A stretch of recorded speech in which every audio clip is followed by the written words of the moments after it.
through the last corner as they come onto the grid. And you're going to see the cars all keep to the left before they sweep to the right to take their grid places finally. But from the start, don't forget Damon Hill, or rather Michael Schumacher, took the lead from Damon Hill's position last year. And it's my guess, though, this time we may see Michael Schumacher get ahead of Hill off the line, as he has done for the last two Grand Prix. I think we should look out for Eddie Irvine, too, back in 6th place. He could well get by Gerhard Berger. Now, there's a prediction for you.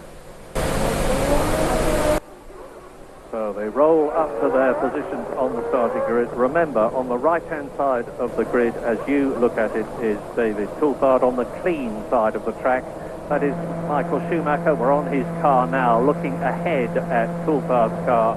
Damon Hill on the left of your picture is on the dirty side of the track, and right behind him is the Scarlet Ferrari of Jean Alesi.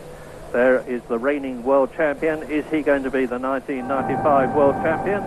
In a couple of hours' time. This race is going to last about 1 hour and 45 minutes, all being well, for 83 laps of this track.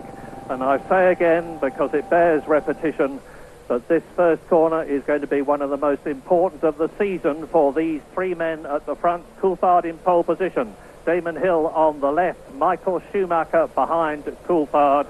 And remember, it's the right-hand side of the track which is the clean side.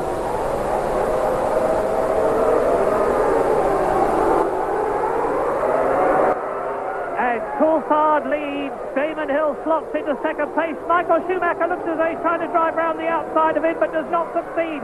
But the Ferrari of Jean Alesi comes through from 4th on the grid to 2nd, ahead of Damon Hill, and that is significant. Now, here is David Coulthard leading. So, Alesi is in 2nd place, Damon Hill is 3rd. Schumacher has dropped back to 5th position behind Gerhard Berger. Both the Ferraris, who had a handling problem in the warm-up this morning, have got away superbly. Coulthard trying to break away. Alesi holding up Damon Hill. Gerhard Berger is 4th. Michael Schumacher is 5th. 6th is Johnny Herbert as they go round the hairpin into Revolver, the left-hander. Now Piper. You can see that this surface is very tricky indeed as the cars shake their heads.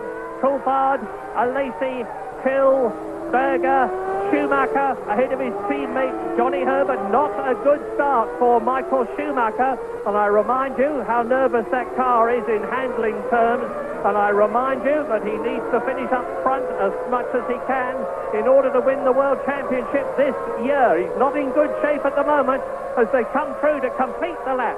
Coulthard and Hill is challenging Alesi as they go into first corner. Gerhard Berger has got a car's length ahead of Michael Schumacher.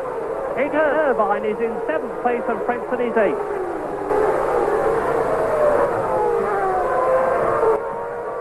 Round Williams corner, now down through the Moss S's at about 160 miles an hour into Ashwood Curve. Well, that was a great start there from David Coulthard. He really made the best of being on the right bit of track. But Damon Hill did a very good job too, proving that there's not too much wrong with that side as he has a look at Jean Alesi. And Alesi, of course, also being on the right-hand side. Now, what happened at the start, we may get a replay of it, was that when Schumacher tried to brave it out round the outside of that first corner, Hill driving really quite robustly, and let's have another look. We now get a good view. So Coulthard moves away from pole position, moves across. Hill is virtually alongside, and he is indeed alongside Schumacher. Watch how Schumacher tries to go around the outside of him. Hill's having none of it. Hill pushes Schumacher wide, deliberately, I think, because there's been a meeting and it's been agreed that providing driving is not dangerous, then it will be allowed in the sort of action that we saw at Nürburgring. And I think that thought was right in Damon Hill's mind when he squeezed Schumacher to the outside, and that really did work very well for Hill, because Schumacher, of course, is back in 5th place and significantly behind a Ferrari. And now we're going to have to see what Hill can do about Alesi, because I suspect that Hill was working on certainly getting away ahead of Schumacher, definitely getting away ahead of Alesi. So he'll be on light tanks. They're both on fresh tyres. Well, certainly Hill is. So Hill at the moment is being held up behind Alesi, and he's not able to use the benefit of that lighter car. But it's all going Coulthard's way. He's really able to pull out. Lap 3, Coulthard is leading Alesi by over 4 seconds. Martin Brundle. Yes, I think Michael Schumacher's confidence for once got ahead of him there, and that was not a great manoeuvre around the outside of that corner. There's so much dust around, as you can see, off the line, and I think he had very little chance of getting round there. Quite why Damon had to slow down so much. Maybe their wheels were slightly interlocked, but Damon stood his ground, and Michael's now virtually wasted his first set of new tyres. He's going to follow that Ferrari for a long time. And he's on lap 3 at the present moment, with David Coulthard leading Jean Alesi by over 4 seconds, with Damon Hill tucked up under his wing in 3rd position. You can see them down there. Those two you're looking at are on the right, Gerhard Berger, and behind him Michael Schumacher, who's only just in the points. Out of the race goes Bertrand Gachot in the Pacific. He's only lasted for 3 laps, having been out of Grand Prix racing for 3 months. The last race he drove in was the British Grand Prix. He was making heavy weather of it in qualifying. He's very rusty in his own words. And Alesi and Hill battling for 2nd position, with the Frenchman in the Ferrari ahead. Continue round the track, and off it altogether goes Bertrand Gachot. We're into lap 4 in this 83-lap race. Coulthard is now over 5 seconds ahead of this battle, and Alesi looks to me as though he's certainly holding up Damon Hill. 4th is Berger, 5th is Schumacher, 6th is Johnny Herbert, 7th is Irvine, 8th is Princeton, 9th is Blundell, and in 10th position, superb, Jan Magnussen in his first Grand Prix for McLaren. Yes, indeed, Magnussen taking over from Mika Hakkinen, who's recovering from appendicitis. But there is absolutely no doubt that Damon Hill, we're looking at him following Jean Alesi's Ferrari, is being held up to the tune of at least 1.5 seconds by that Ferrari of Alesi. And similarly, Schumacher is being held up by Berger. We're now on lap 3, and the chances are that there's really going to be nothing that either of those two drivers can do about getting by the respective Ferrari ahead of them, unless the Ferrari makes a mistake. And that's what Hill's going to have to do. He's going to have to try and push, make advantage of what I believe will be certainly at least the same fuel load, if not better. He should have better tyres on. That should give him an advantage in these earlier stages. Hill really needs to push very hard now to try and force Alesi into making a mistake. And by that I mean perhaps having a big slide, getting sideways, late on the power, to give Hill just a token of a chance to get up alongside. Someone like here would be a good example, but you can see he's just too far behind. Is he going to have a look at the inside into the hairpin? But it looks, yes, and indeed that Schumacher who's gone by Berger. We're looking from the inside, and he has done it. That's exactly the kind of manoeuvre that it's going to take. Schumacher's managed to do it to Berger. Hill has not done it to Alesi. Damon Hill has had a lot of criticism for not being forceful enough. Well, it's a very different point of view from inside the cockpit, but now he's got Michael Schumacher behind him in 4th position. It'll be interesting to see whether the German, the world champion, can close up on Damon Hill. The gap was just under 2 seconds between Hill in 3rd position and Berger, who was 4th. Now it's Schumacher. We're into lap 6. And coming towards us, you see Jean Alesi, then Damon Hill. There is Michael Schumacher, 4th. Gerhard Berger, 5th. Johnny Herbert is holding on very well in 6th position. He's 13 seconds behind the race leader.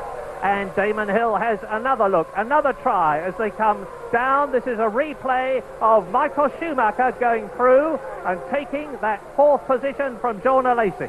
And that really was a perfect manoeuvre there, the perfect overtaking manoeuvre from Michael Schumacher. He would have come out of that previous Atwood hairpin close to Berger's tail, come up in the slipstream, through the gears, would have had about a 5 miles an hour speed advantage. The cars on their own are very similar, but by Schumacher getting in the tow, he slipstreamed alongside. Good fair driving from Berger. He let Schumacher come up the inside. He didn't try and block him.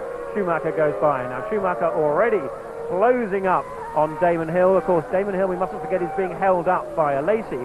So the real challenge is going to be difficult for Hill now, because he's going to want to try and get by Alesi, but now he's got Schumacher breathing all down his neck, and that's a very uncomfortable position for any driver to be in. Meantime, David Coulthard is metaphorically laughing all the way to the checkered flag. He is over 8 seconds now ahead of the battle between Alesi and Hill for 2nd place. Yes, David taking well over 1 second a lap out of everybody, near 1.5 seconds, and Schumacher's picked up his pace now. He's got past Berger. I suspect Alesi may be on a lighter fuel load. He looks like he could be more of a handful to pass than Berger was. Berger may be on a 2-stopper. David Coulthard is the fastest man on the track. So far, his fastest lap, 1 minute 16.6. Michael Schumacher is the 2nd fastest. He's just gone round in over 1 minute 17 seconds. Lacey and Hill are both lapping in about 1 minute 18. So as you can see for yourselves, looking at the picture, Lacey and Hill, second and third, are being caught by that man, Michael Schumacher, as he rounds the hairpin, drops down to the left-hander at Revolver. We're with Schumacher now, looking at Damon Hill's car ahead, the Williams Renault, and that's the target. Damon's last lap was 1:18.3. Schumacher's last lap was 1:17.3, and it's Lacey that's the problem. We're on board with Damon Hill now, looking at Lacey, who is holding up Hill, and as a result of that, Schumacher is catching the Williams Renault. It's a three-car battle on lap 8 out of 83, just about 1/10 distance already between the Ferrari, the Williams, and the Benettons. There they are in the background. You see Gerhard Berger, who is being caught, has been caught by Johnny Herbert, who is in 6th place. Eddie Irvine is 4 seconds behind Herbert, 7th. Frentzen, 8th. Blundell, 9th. Magnussen is still in the top 10 in his first Grand Prix, ahead of Rubens Barrichello, 11th, and Olivier Panis in 12th position. Great scrap. Well, Lacey's brought up his pace a bit. 16.7 the last lap for Coulthard, 17.9 for Lacey. He was in the 18s before that, but Schumacher has clearly closed. He's right on Damon Hill's tail. And this really is a very difficult position for Hill, because in his efforts to try and force Lacey into a mistake, he may at some point have to lift off himself, and it's that kind of opportunity that Schumacher is going to be striving to try and capitalise on. He really wants to see Damon Hill have a go at Lacey, because in the ensuing scramble there's quite a good chance that Schumacher can slip by. That, of course, is something which Hill too is going to be very well aware of. And Damon Hill at the Nürburgring 3 weeks ago had a coming together with Jean Lacey, who trod on the Williams front wing and knocked it off. And he also had a coming together with Michael Schumacher, who is behind him. So there's a lot at stake here. And off goes the Sauber, and out goes Jean-Christophe Bouillon, the French driver, who's also the reserve driver for Williams. He was in 15th position. He's out of the race. That makes the second retirement to join Bertrand Gachot. And that's not going to go down well at all with the Sauber team, because Bouillon also spun off on his very first time lap on qualifying yesterday. So his fortunes with the Sauber team, I think, are going to be limited to just this season. Really, he has not shown the kind of form that we might have expected after his Williams testing role, but he's also pretty much petered out this year. Now, this is a poor sprint race, really. We think for David Coulthard, if he stops 3 times as we expect him to, he's making good use of his light fuel load and his fresh tyres, and the fact that Lacey there and Hill and Berger are battling for 3rd position, because Coulthard now on lap 9 is nearly 12 seconds ahead. He's more than a second a lap ahead of the 3 men behind him. With Gerhard Berger dropping back, he's 3.5 seconds behind this battle in 5th position. Now, of course, one of the question marks here is the fuel strategy. Are these 3, or indeed the field, the front runners, going to be stopping 3 times or twice? Those are the options. I think from looking at this pace that we've seen from David Coulthard, he's going to be stopping 3 times. But I think probably Lacey is too, because throughout the qualifying we've seen the Ferraris be pretty much a second off the Williams cars, and that's what we're witnessing now, with Lacey being maybe a little bit more than that, 12 seconds away from Coulthard after lap 9. But I'd still go for Lacey stopping 3 times. Now, I think what Damon Hill's going to have to hope is that when he stops, and I suspect that'll be within a lap or 2 of Coulthard in another 10 lap or so's time, that Schumacher won't be able to get by at the stop. And in return, Benetton will be determined to make sure that their stop for Schumacher will be one that enables Schumacher to get by Hill. Now, normally the Benetton stops are a little bit shorter than those of Williams, and I suspect Benetton will probably put on a bit less fuel when they do stop, maybe by virtue of Schumacher having more fuel in now, to enable Schumacher to get ahead of Hill. We may well see Schumacher not really try particularly hard, certainly not take any risks at this point to get by Hill, but rely on a cleverer, more tactical strategy so it can happen in the pit. Michael Schumacher at the moment, being in 4th position, is on 3 World Championship points. If he just stayed there, from his point of view, he wouldn't be unhappy, because he would be the world champion of 1995. Knowing Michael Schumacher and remembering how he drove in the Grand Prix of Europe at the Nürburgring 3 weeks ago, I would expect him to be making a challenge. Indeed, he's closer to Damon Hill now, who's further back from Jean Alesi, and Gerhard Berger has a look as they go round the Atwood curve. Martin. It's strange how you can catch a group of cars up so quickly. It's a psychological thing.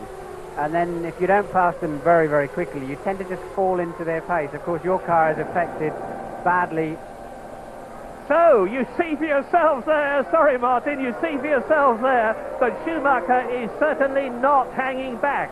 He's going for that place ahead of Damon Hill, knowing that it will increase the World Championship gap between himself and the Williams-Renault driver. There's colossal pressure on both of them, and particularly on Schumacher, because this is the fourth race in which his suspended one-race ban, suspended for 4 races, applies. Here's the replay. Watch Schumacher on the right. So Schumacher gets the run on Hill coming into the hairpin. Hill takes the inside line.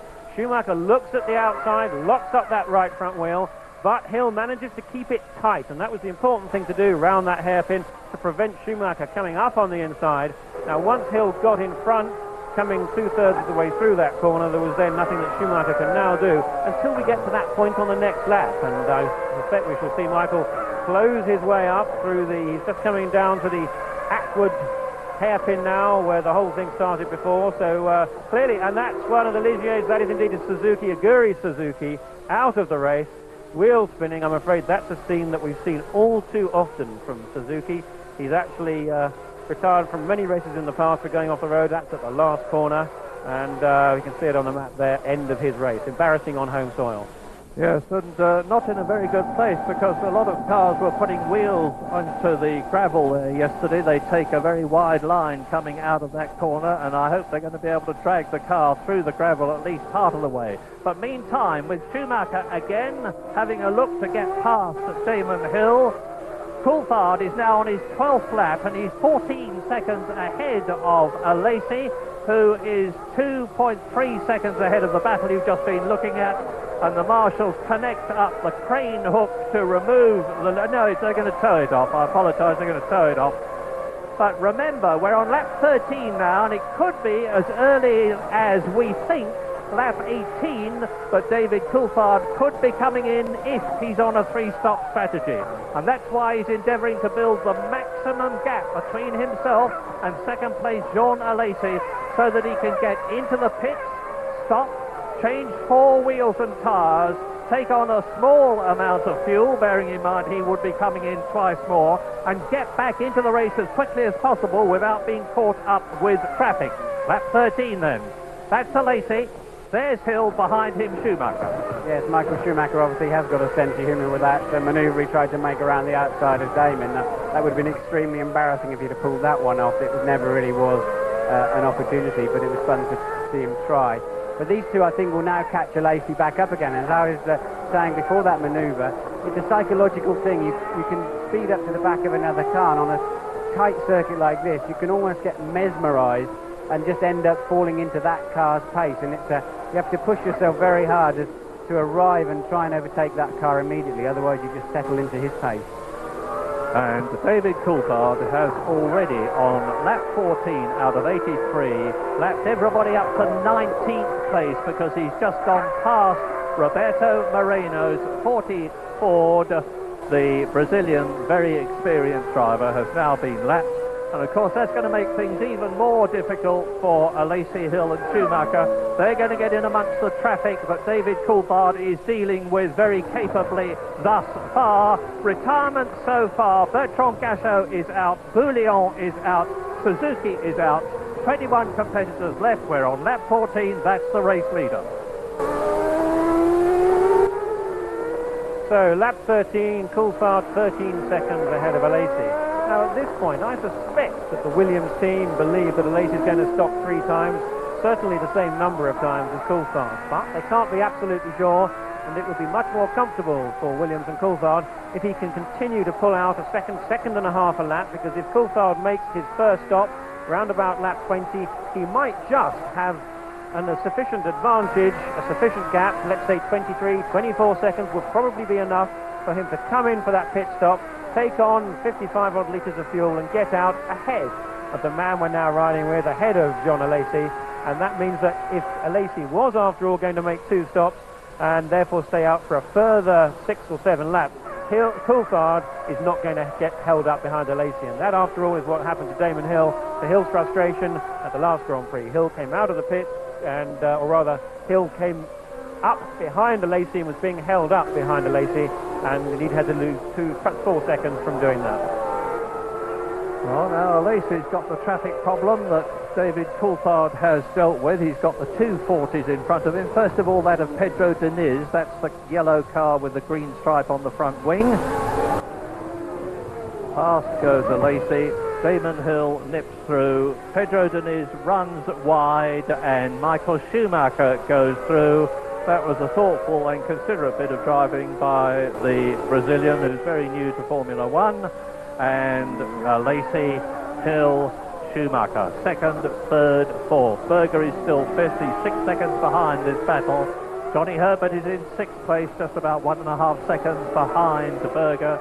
Eddie Irvine has dropped from 6th on the grid to 7th in the race.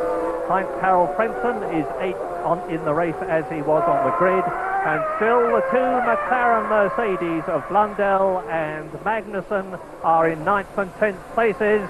This is the completion of the lap, and through to the Moss S go the Ferrari, the Williams Renault, the Benetton Renault. It's still anybody's 2nd place. Yes, and as they approach another 40, I know from when I'm in the races, you're lapping those yellow cars. I think they're called 40s because there appear to be about 40 of them. You keep coming across them every lap, but they do seem to be getting out of the way a bit better these days. There was a 6-second gap between David Coulthard in pole position and the fastest of the 240 cars, and considering they're lapping in about 1 minute 20, it'll give you an indication of how many times they're going to be lapped during the race. About 7, I would suspect, at least. Well, it could be an advantage for Damon Hill or Michael Schumacher as we're looking at Jean Alesi coming up to lap the 40 car. This is a possible opportunity for Alesi to stumble and then Hill or Schumacher to get by. But I think at this time I would expect to see, and Rubens Barrichello there goes by. I think that's Magnussen, who actually comes back up the inside once again. Tremendous driving there. That really is the stuff that real future stars are made of. Barrichello being a very well-respected driver, Magnussen on his first race, but really doing well. This is thoroughly impressive stuff from this young 22-year-old. And behind them is Olivier Panis. This is the battle for 10th position.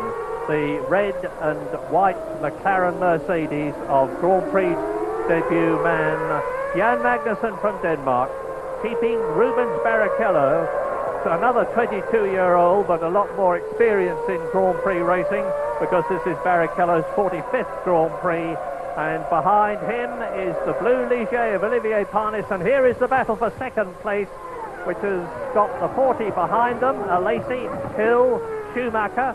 Coulthard is on his 17th lap, so are these 3. We can expect the first fuel and car stops any time now if our guess, and it is a guess, about pre-stop strategies for the leaders is correct, and that's where the race could change, with David Coulthard some 12 seconds in the lead.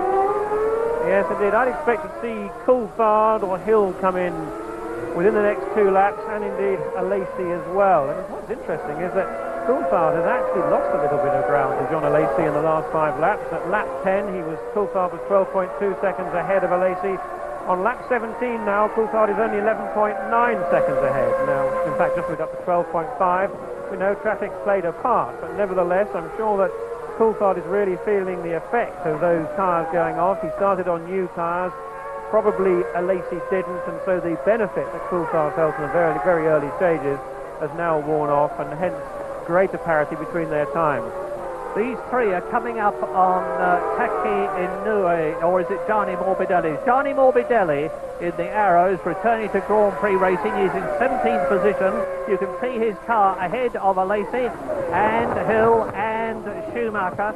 Are we going to be confounded about pre-stop strategies, because we see no sign of either the Williams or the Benetton mechanics coming out of the garages with all their equipment? Yes, there, yeah, as I say that, the Williams people come out, the Ferrari people are ready, so we are going to be seeing tyre stops, and meantime, is Morbidelli going to affect the battle for second position.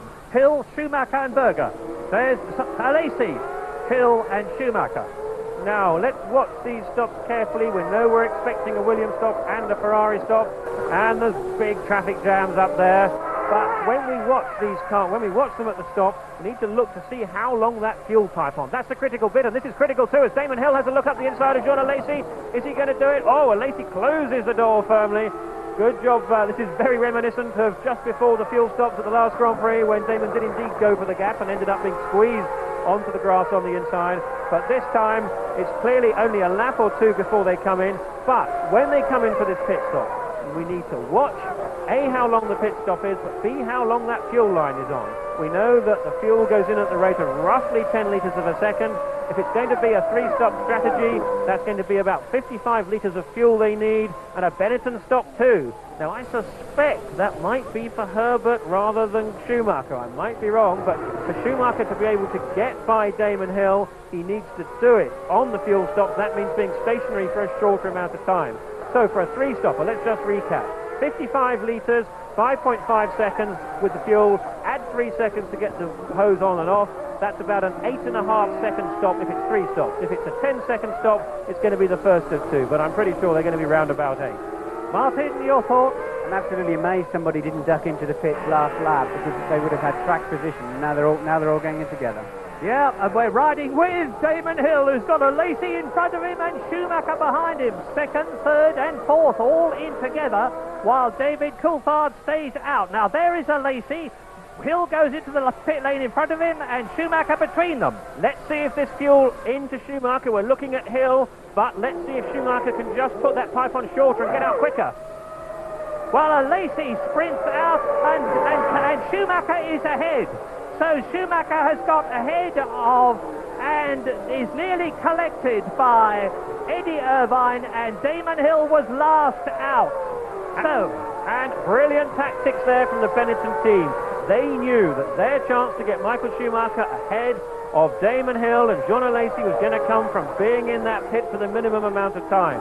Now, we didn't see the fuel pipe going on, and it's my guess that they simply changed tyres as quickly as they could. You can see new labels on once again, and kept the fuel pipe on for as long as they could, as long as it took to change those tyres, and not a second longer. That was the defining thing, and that tactic has got Schumacher ahead of Hill and ahead of Alesi, and I think this could well be instrumental in the race, and it's certainly given Hill a problem, because that was a long stop from Williams, and Hill is now once again stuck behind Alesi.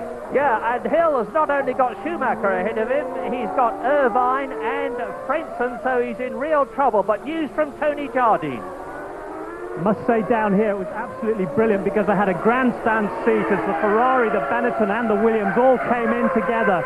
The Benetton guys were absolutely fantastic, very, very efficient indeed, but unfortunately on the left rear of Damon Hill's car there was a problem, and the mechanics went in dejectedly, shaking their heads, which cost Damon that last place, last of the 3, going out of the pits. Well, now, as you look at Damon Hill, who has slipped down the order, and we watch the McLaren of, it's Mark Blundell. He's come in, and on lap 21, David Coulthard is now 27 seconds ahead of Gerhard Berger, neither of whom have been in, of course. Johnny Herbert up into 3rd place. There is Michael Schumacher, who is 4th, and a long, long way ahead of Hill, who's down into 8th position, with Irvine 5th, Frentzen 6th, and Alesi in 7th place. So both Schumacher and Alesi are ahead of Damon Hill. There is the German world champion in 4th position, having made his stop. He's the leading driver in the race on lap 22, who has made a stop, because Coulthard leading by 27 seconds. Berger in 2nd place is coming into the pit now as I talk to you, and Johnny Herbert is in 3rd position, probably going through to 2nd place if he doesn't come in. And we ride now with Damon Hill through to complete the lap, and he's got Heinz-Harald Frentzen in front of him. And in front of Frentzen is Alesi. In front of Alesi is Irvine. Look at the traffic that Damon's got to cope with. And of course that Schumacher is ahead of. Coulthard leads now. Schumacher is up into second place, 37 seconds behind Coulthard, who therefore has got time to stop, change his wheels and tyres, refuel, and get back onto the track still in the lead, but in the lead in front of the world champion. Lap 22, Coulthard, Schumacher, Irvine, Lacey, Frentzen and Hill are the top 6. Well, things have all gone horribly wrong for Damon Hill, and there you can see it. Hill following a Lacey, but also 2 other cars in front of him there. This really is tremendously frustrating. But what great tactics once again from the Benetton team. Now, one of the bits of information that we have is how long the cars are in the pit lane for. That's from the time they enter the pit lane, including their stop, till the time they come out of the pit lane. Now, let me just tell you that in that first round of stops, Hill was in the pit lane for 29.3 seconds. Schumacher, 23.2. He picked up 6 seconds on Damon Hill, and John Lacey in the middle on 26 in what was a normal stop. For the one of Hill's, we know they lost 3 seconds because of that wheel problem. But great work, and that also means that we are now sure it's a 3-stop strategy, certainly for Hill, Schumacher, and Lacey and Berger and Blundell, because all of those have come in. And Magnussen too, I've just seen. You're looking at Damon Hill frantically trying to get past 5th placed Heinz-Harald Frentzen, and this is Jan Magnussen in the pits from 11th place. His first Grand Prix pit stop. He was practicing them at Silverstone before he came here, knowing of course that he would have to make his first Grand Prix start and his first Grand Prix pit stop. But there are Irvine 3rd, Lacey 4th, Hill going up into 5th place. Is he ahead of Heinz-Harald Frentzen? Yes, he is. So that's one of them disposed of, but the gap between Damon Hill, who is now in 5th position, and Michael Schumacher, who is in 2nd place, is about 11 seconds, and that is a massive deficit. Now the real question at the moment is David Coulthard on just a 2-stop strategy? He has not pitted. It's now lap 23. This is looking suspiciously like he's on a 2-stop strategy. That would mean his first stop round about lap 27.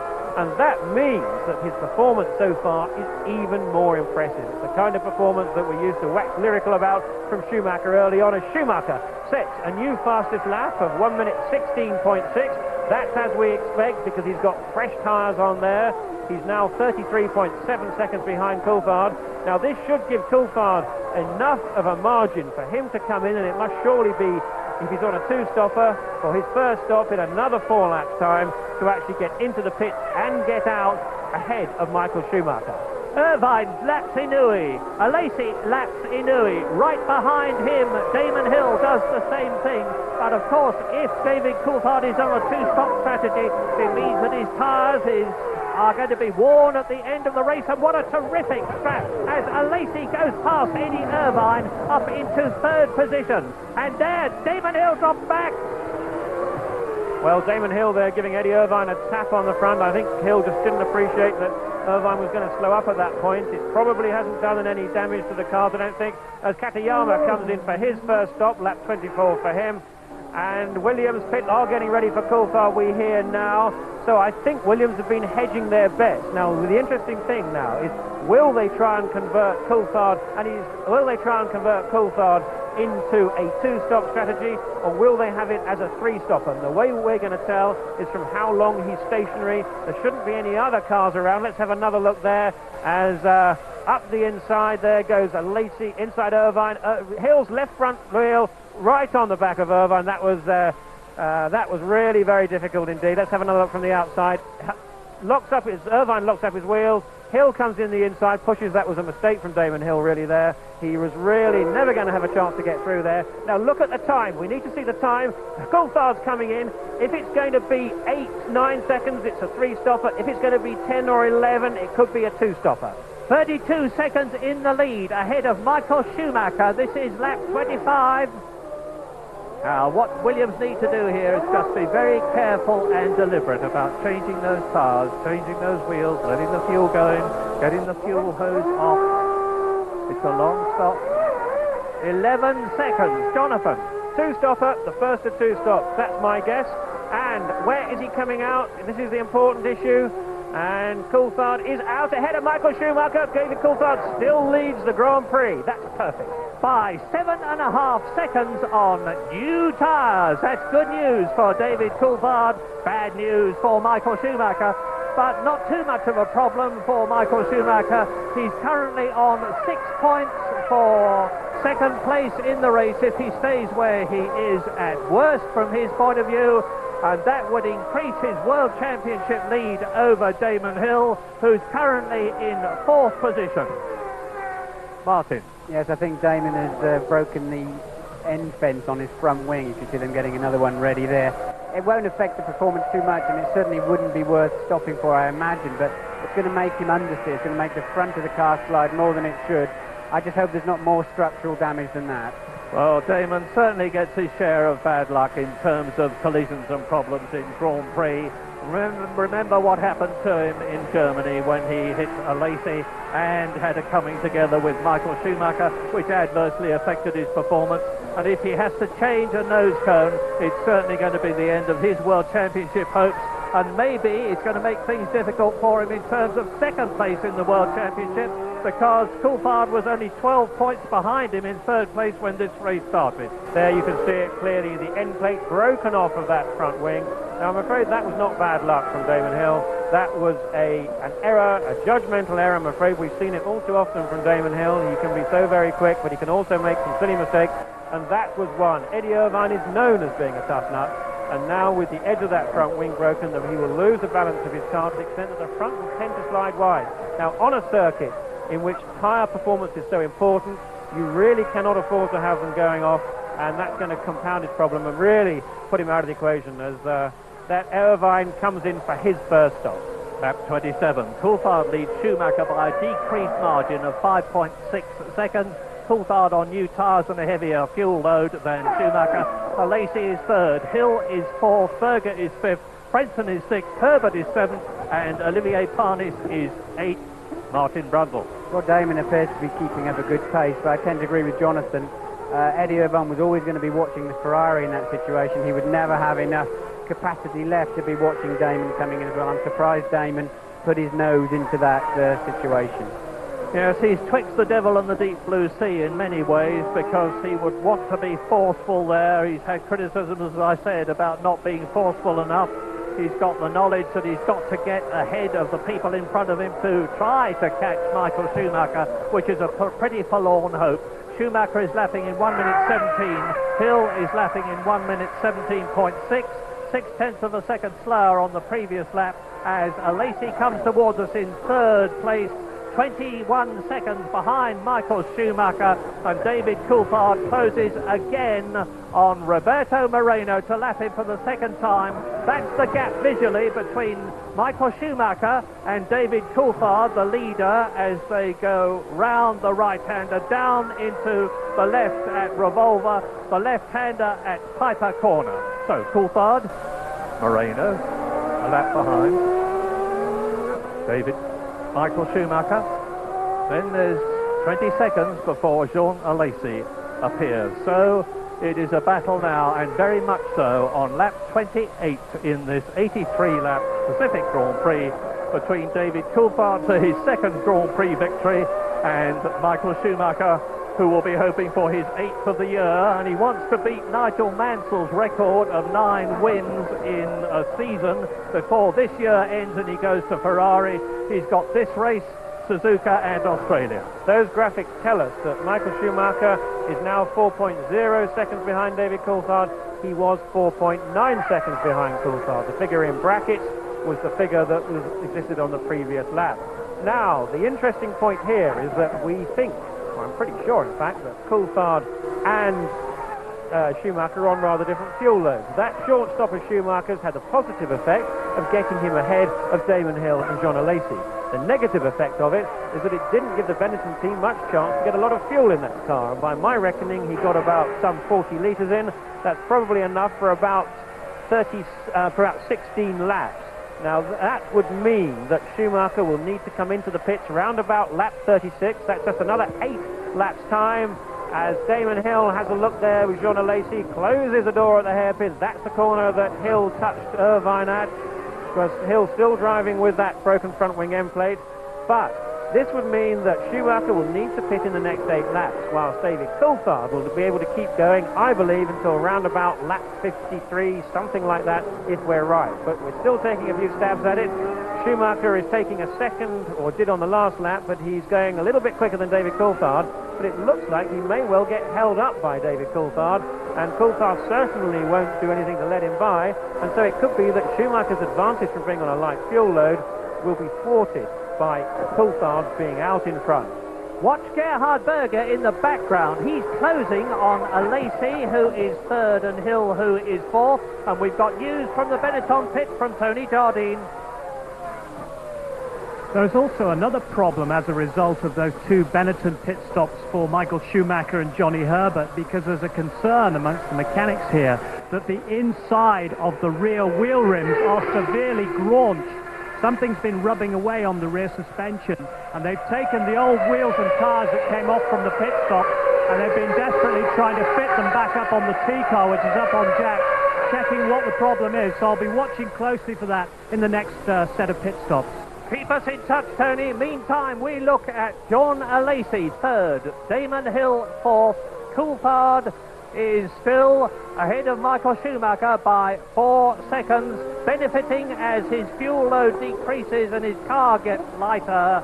In fact, his previous lap was faster than that of Michael Schumacher, who has now gone faster. He's just made the fastest lap of the race, 1 minute 16.6, compared with Schumacher's lap record last year, 1 minute 14 seconds, with a 3.5 litre engine. Martin. As Jonathan pointed out, Schumacher could well be held up by David Coulthard. We all run computer programs that show us whether we should be running 1, 2 or 3 stops, and often there's a point on those lines where the 3-stopper comes up behind the 2-stopper, and that's one thing you can't factor in. You have to hope that he can overtake him when he arrives. Lap 31, race order. David Coulthard leads Michael Schumacher by 3 seconds. Alesi is third, 25 seconds behind Schumacher, and just a car's length or so ahead of Damon Hill. You're looking at the battle for third position now. The Ferrari third, the Williams is in 4th place. Berger is 5th, 4 seconds behind this battle. 6th is Johnny Herbert in the points again in the Benetton. Mark Blundell is 7th in the McLaren. Eddie Irvine down to 8th after his pit stop. Heinz-Harald Frentzen is 9th in the Sauber, and 10th, still in the top 10 in his first Grand Prix, Jan Magnussen, McLaren Mercedes. Now let's just think about the problems that the Williams team will be thinking of there, with Hill continuing to have to follow Jean Alesi.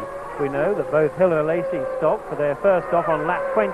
That's consistent with a 3-stop strategy, and that means that they will probably both be making their second stop around about lap 40. But the Williams dilemma, or one of them, is what do they do fuel-wise to try and make sure that they get Hill out this time ahead of Alesi? Do they put a bit less fuel in and make it a particularly short stop? That idea will certainly not be lost on Ferrari either. Now the other point is, do they try and remedy that end of the front wing? Because it's bound to take more than the length of a fuel stop, I suspect, to change the nose. They may well opt to keep it where it is. Yeah, look at this. David Coulthard has got Michael Schumacher right behind him now. The German is taking great lumps out of Coulthard's lead. It's down to under 2 seconds as Coulthard exits the corner on his 32nd lap, chased by Michael Schumacher's Benetton Renault, still ahead of Jean Alesi. But this race is between these two now as they complete another lap. They go into their 33rd lap. Coulthard on the right, Schumacher on the left. There's the gap. You can see how it is declining from just under 2 seconds to just over 1 second. And they have both been in to make their first fuel stop. We think Coulthard is going to make 1 more. We think Schumacher is going to make 2 more. Correct, and at this stage, Coulthard's car is therefore significantly heavier than that of Schumacher, and that's a good reason why Schumacher's pressurising hard. He's now just 1 second behind Coulthard. You can see that on the gap on the screen, and that's about as close as it's going to get in reality, because I really cannot see, despite his lighter fuel load, Schumacher getting by Coulthard. Coulthard will be keeping running for a good another 15 laps. I'm pretty sure that Schumacher's going to be coming in the next 4 or 5 laps, I would think. And when he does so, at the moment, he's far enough ahead of Alesi, that's 29 seconds, that Schumacher can get in for his second stop and get out ahead of Alesi, so he should stay there in second place. Katayama is lapped by Alesi and Damon Hill. Martin. David mustn't take it easy, because if Schumacher keeps this kind of pace up, there's 52 laps to go, remember, he still has time to make yet another pit stop over and above David, and he'll still be ahead of him at the end, so David's got to keep pushing hard. Here is Alesi, car 27, Damon Hill, car number 5. Up towards Hobbs Corner, named after David Hobbs, second gear, 50 miles an hour. They have got ahead of them Taki Inoue in the Arrows Heart, who moves over and lets them through. He's been lapped twice now by the leaders. David Coulthard leading Schumacher. Right behind David Coulthard is Michael Schumacher. There is the living proof. The Williams Renault leads. The Benetton Renault is second. Coulthard for Scotland. Schumacher for Germany. It's anybody's race at the moment. Now, we know, or certainly believe, that Schumacher's got to stop shortly because he took such a little amount of fuel, but I'm sure David Coulthard does too, because the Williams team will have kept him informed by the radio of when Hill stops, when Schumacher stops. They will have also have told Coulthard that he couldn't have taken too much fuel on. Therefore, David will know that providing he can just keep precise, not make mistakes, drive round on the line. The Williams is a little bit faster in a straight line, in fact, than the Benetton car. There's only a kilometre or so in it, but it's going to be very difficult for Schumacher to find a way by. But if he can so, this is the kind of opportunity that it could stem from, because Schumacher is really he's all over the back of that Williams now, for sure. David Coulthard is holding up Michael Schumacher, and strategically, this is good for Coulthard because he's going as fast as he wants to, and it's bad for Schumacher because he cannot make use of that lighter fuel load. David Coulthard has pointed out that he has comparatively little experience.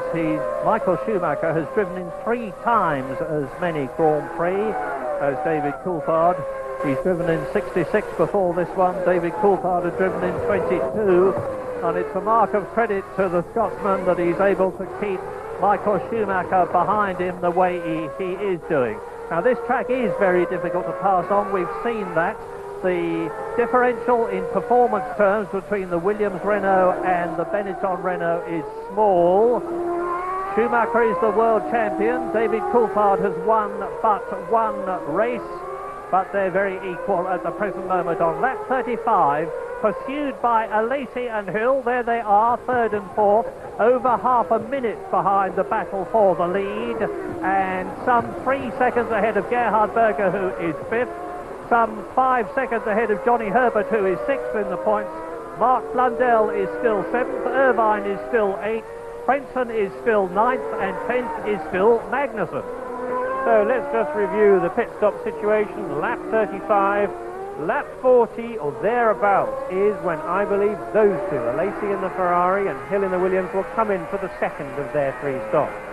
More confusing, or less clear certainly, is the situation right at the front. We believe David Coulthard will be staying out for quite some time more, another 15 laps, but Schumacher may be coming in the next 2 laps if they intended from the start to have Schumacher on a 3-stop strategy. On the other hand, if Benetton were playing canny, and they're pretty good at doing this, Benetton may have started off with enough fuel to actually do a 2-stop strategy, and then elect to bring Schumacher in early. That would mean that even though he took less fuel on, because he had residual fuel in that car, he may still have enough to take him through to, let's say, round about lap 40 or thereafter, because that's the way they planned it. So it may well be that we don't see Schumacher come in the next lap or 2. Complicated, isn't it? Well, we're with Michael Schumacher now, going through to complete another lap, to complete the 36th lap, and there ahead of him, you see, and he sees, David Coulthard. Yes, I tend to think sure he will be on a 3-stop. His car's been an animal all weekend on old tyres, but also I just hope they bring Hill in early, even if it's 5 or 6 laps before his scheduled stop, just to give him track position. Alesi's costing him well over a second per lap, and the World Championship is just going down the pan. He needs to get track position and then try and get himself into the motor race. They're coming up behind the Ligier, passing the Ligier of Olivier Panis, who is in 12th position. And Michael Schumacher comes right up under the rear wing of David Coulthard's Williams Renault. But Coulthard knows he's there. He can see exactly what the situation is in his mirrors. He doesn't need any pit signals. They're coming up now to Rubens Barrichello and Magnussen, who are fighting for 11th and 10th places. And the further up the field they get, the more difficult it's going to be for them to pass the men ahead, because they are more experienced, their cars are going better. And in the case of Barrichello and Magnussen, absolutely together, with Magnussen 10th, Barrichello 11th. They are, of course, fighting their own battle and will be watching each other rather than the people who are bearing down on them. Coulthard leads there. Schumacher second there. This is lap 37, the start of, and they are 35 seconds ahead of Sean Alesi and Damon Hill. Well, bearing in mind that Schumacher hasn't stopped by now, and at the moment we've no indication. We just hear, in fact, the Benetton pits are getting ready. The longer, what I was going to say is that the longer that Michael Schumacher stays out, the better it is for David Coulthard, because David Coulthard knows that he's holding Michael Schumacher up, and that's good. That's good news for him. That actually helps him.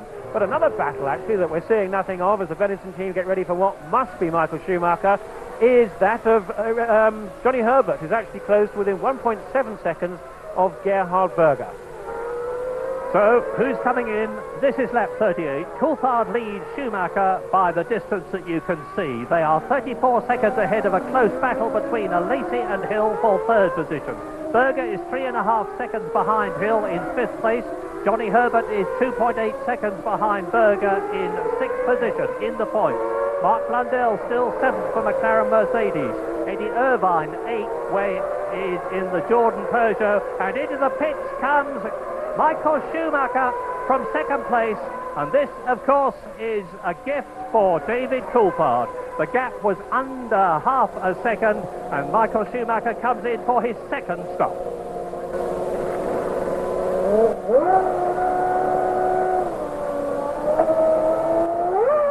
Just a slight delay getting the hose out. It's very, very heavy, very, very ponderous.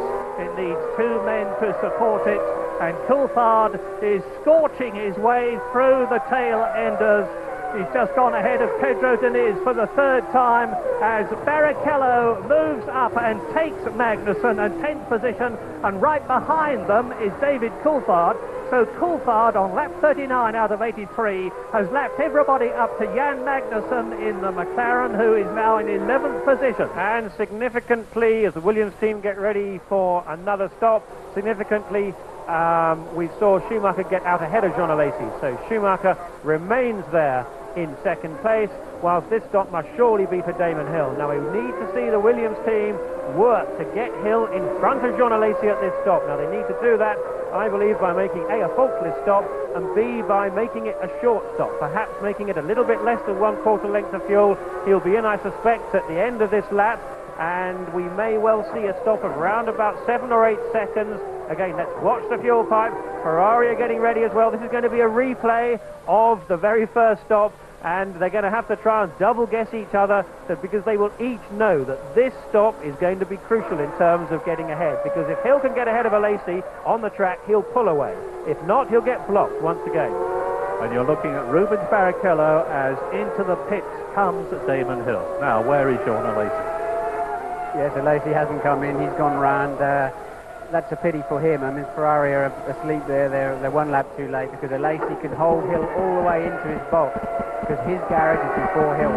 He's lost that advantage. Now Damon should be able to get ahead of him on the racetrack. Here is Damon Hill's second stop. Schumacher has stopped twice. It's a nice clean stop. Out he goes. Well, Johnny Herbert comes in for his second stop as well.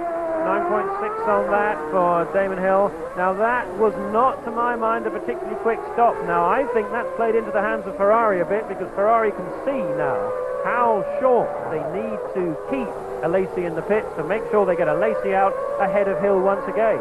And that sort of stop, the 9.6 seconds for Hill, was quite a long time, and it won't be difficult for Alesi to, or rather for Ferrari, to simply put maybe 10 litres less fuel in that car to keep him ahead. And you're looking at Michael Schumacher, who were coming through to complete his lap behind David Coulthard. And now we see the Ferrari of Jean Alesi, and Michael Schumacher has just made the fastest lap of the race as into the pits comes Alesi, and the gap between Schumacher and Coulthard on lap 41 is 18.18 seconds. Alesi stopping from third position. Berger's got ahead of Hill to fourth on account of Hill's stop. So this is a crucial stop for the Ferrari team and for Jean Alesi. Can he hold the position that he had ahead of Damon Hill?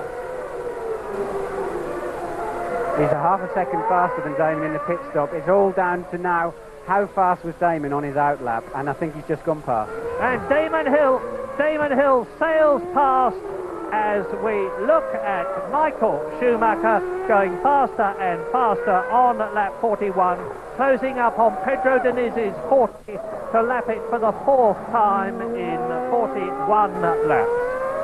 And Coulthard still leads now. We're as near as makes no difference halfway through the Pacific Grand Prix at the AIDA circuit. Coulthard leads, having stopped once. You're looking at Michael Schumacher, second, having stopped twice. Gerhard Berger and Jean Alesi and Damon Hill and Johnny Herbert are the next four. And that is an Arrows stopping, but which one it is, whether it's Inoue or Morbidelli, I know not until a crash helmet or a number appears which I can identify it with. If it's Inoue, of course, it will be a pity for Japan and for him, because this is his home Grand Prix. But as you watch that, and it's Inoue, there we are, Taki Inoue from 18th position out of the race, lap 42. Coulthard leads Schumacher by 17 plus seconds. Berger is third. Hill is in fourth position, but has stopped twice to Berger's once. Alesi is fifth, so Damon Hill is ahead of the Ferrari. In fact, he's sandwiched between Berger third and Alesi fourth, with Johnny Herbert sixth. Well, not for very long, I don't think, because Ferrari are getting ready for their second stop. Therefore, that's for Berger. Now, Berger is 15 seconds ahead of Damon Hill. His stop's going to take him 23, 25 seconds. So that means Hill is now, after this stop from Berger, going to be straight behind Michael Schumacher. So he's going to be some way behind. Having said that, he's going to be about 37 seconds behind Michael Schumacher, but at least he's on fresh tyres, and he should be able to really charge to see what he can do. But I'm sure they did nothing. Indeed, we can look at that car, and it's still got the broken front wing. As we said, there wasn't enough time in that fuel stop to do anything about it, so Hill's going to have to live with its deficit. I don't suppose it's enormous. It's probably worth a couple of seconds a lap, I would think. Berger comes in, and that will allow Damon Hill up into third position. But Michael Schumacher is flying. He's just made the fastest lap of the race. That's a good stop by Gerhard Berger, 8 seconds. Second to three stops for Berger, and that was the kind of brevity of stop that I would expected them to have done for Alesi. Nevertheless, and in fact, if they had done so, we may well have seen Alesi out ahead of Damon Hill. I just said 2 seconds a lap as a deficit for that front wing end plate missing on Damon Hill. I actually meant 0.2 of a second, so not a great deal. Nevertheless, could be significant, but more fundamentally, it's indicative, it's the consequence of another little mistake from Damon Hill. Well, once again, the top three in the World Championship, who started from the top three places on the grid, are in the top three race positions in the race, but in the wrong positions as far as Damon Hill, what we're looking at, is concerned, as he comes up behind the Tyrrell of, I think it was Mika Salo, because Coulthard is leading Schumacher by nearly 16 seconds now, and Damon Hill is some 39 seconds behind Michael Schumacher. Schumacher, I remind you, needs 3 points for the World Championship this year. He's on 6 points at the present moment. And there is Damon Hill coming through to complete the lap, to complete his 43rd lap, as we join David Coulthard in the lead. Now, Alesi and Berger are 4th and 5th, as they were on the grid. In fact, there's only one change in the top 5 compared with the grid, and that is that Schumacher is ahead of Damon Hill in that vital second place. And Damon has certainly got it all to do. 6th is still Johnny Herbert. higher in the race than he was on the grid, and you look now at Coulthard, who has lapped Rubens Barrichello. In fact, he's lapped everybody up to Heinz Harald Frentzen in the Sauber, who's in 8th position. So, reverse order for the top 8 who have not been lapped. Frentzen is 8th, Irvine is 7th in the Jordan, Johnny Herbert is 6th in the Benetton, Gerhard Berger and Jean Alesi 5th and 4th in the Ferraris. Damon Hill is in 3rd position. There is the race leader, David Coulthard, and he is now 14.5 seconds ahead of Schumacher, who is consistently, or has for the last 3 laps, been taking a second a lap out of David Coulthard's lead. Yes, Murray. David, I hope they're on the radio to him, because he's losing this race as we speak right now. Michael, they've both got 1 stop left to do. Schumacher's just taking loads of time out of him every lap, and he's going to feel comfortable. He's led the thing so supremely, but he's losing this race, and they need to be on the radio to him now to get his welly down a bit. Well, once again, you have to say that the ability of the Benetton tacticians, led by Ross Brawn, Pat Simmons, and of course the driver himself, everybody else is concerned, who sits down and tries to work out how the race is going before it even starts, has proved superb. Because Coulthard is in that, Schumacher is in that strong position as we ride with Gerhard Berger. This is the Ferrari. It is in 5th position, and we're going through the left-hander, which leads up towards Redman, another left-hander, towards the end of the lap. Gerhard Berger with Alesi behind him, and the 2 Ferraris are together on the track. And we're on lap 46 now. There's still a long way to go, but things are looking set. As you see, the replay of Gerhard Berger going through and taking his teammates.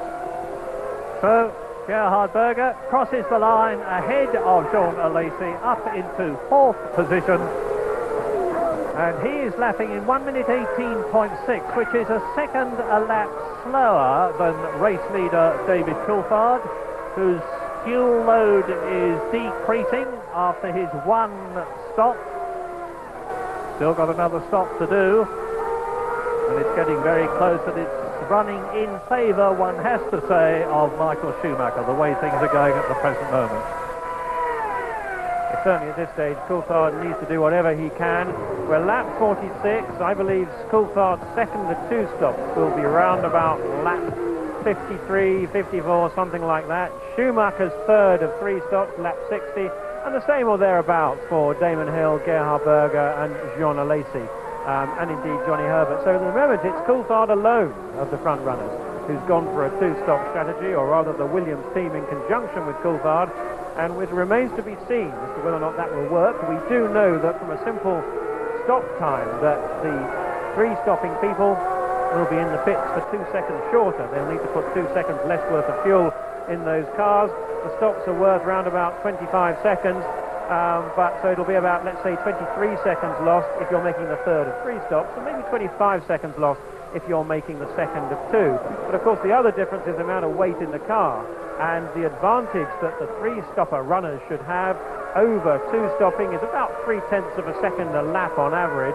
And so that's another reason why Coulthard should continue to charge hard. But he's doing pretty well at the moment, I must say. I think it's all certainly far from lost for David Coulthard. He's got a 14-second margin over Michael Schumacher. It's just slipped down to 13, but traffic's playing its part. He's got to keep going. It's a bit too early yet to tell how it's going to be, but it's definitely going to be close. Michael Schumacher, the fastest lap of the race so far, 1 minute 16.4, which is 2.4 seconds slower than his own fastest lap last year. He dominated this race last year, led it from the first corner to the checkered flag.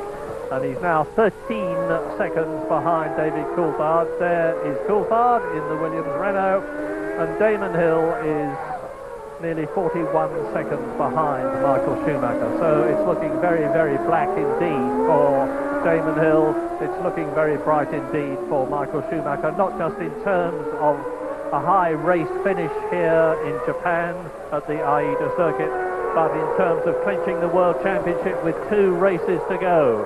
The earliest I can remember a World Championship being finished was when Nigel Mansell won it in Hungary in 1992. That was the 10th race of the year, and this is the 15th race of the year, a mark of Mansell's dominance in 1992. And it looks as though Pedro Diniz has decided that's enough. He pulls the 40 off the side of the road from 19th position. I don't know how close they are to Coulthard's next stop, but I hope they bring him in early. He's just coming up to the back of 4 cars. It's going to cost him 6 or 7 seconds minimum.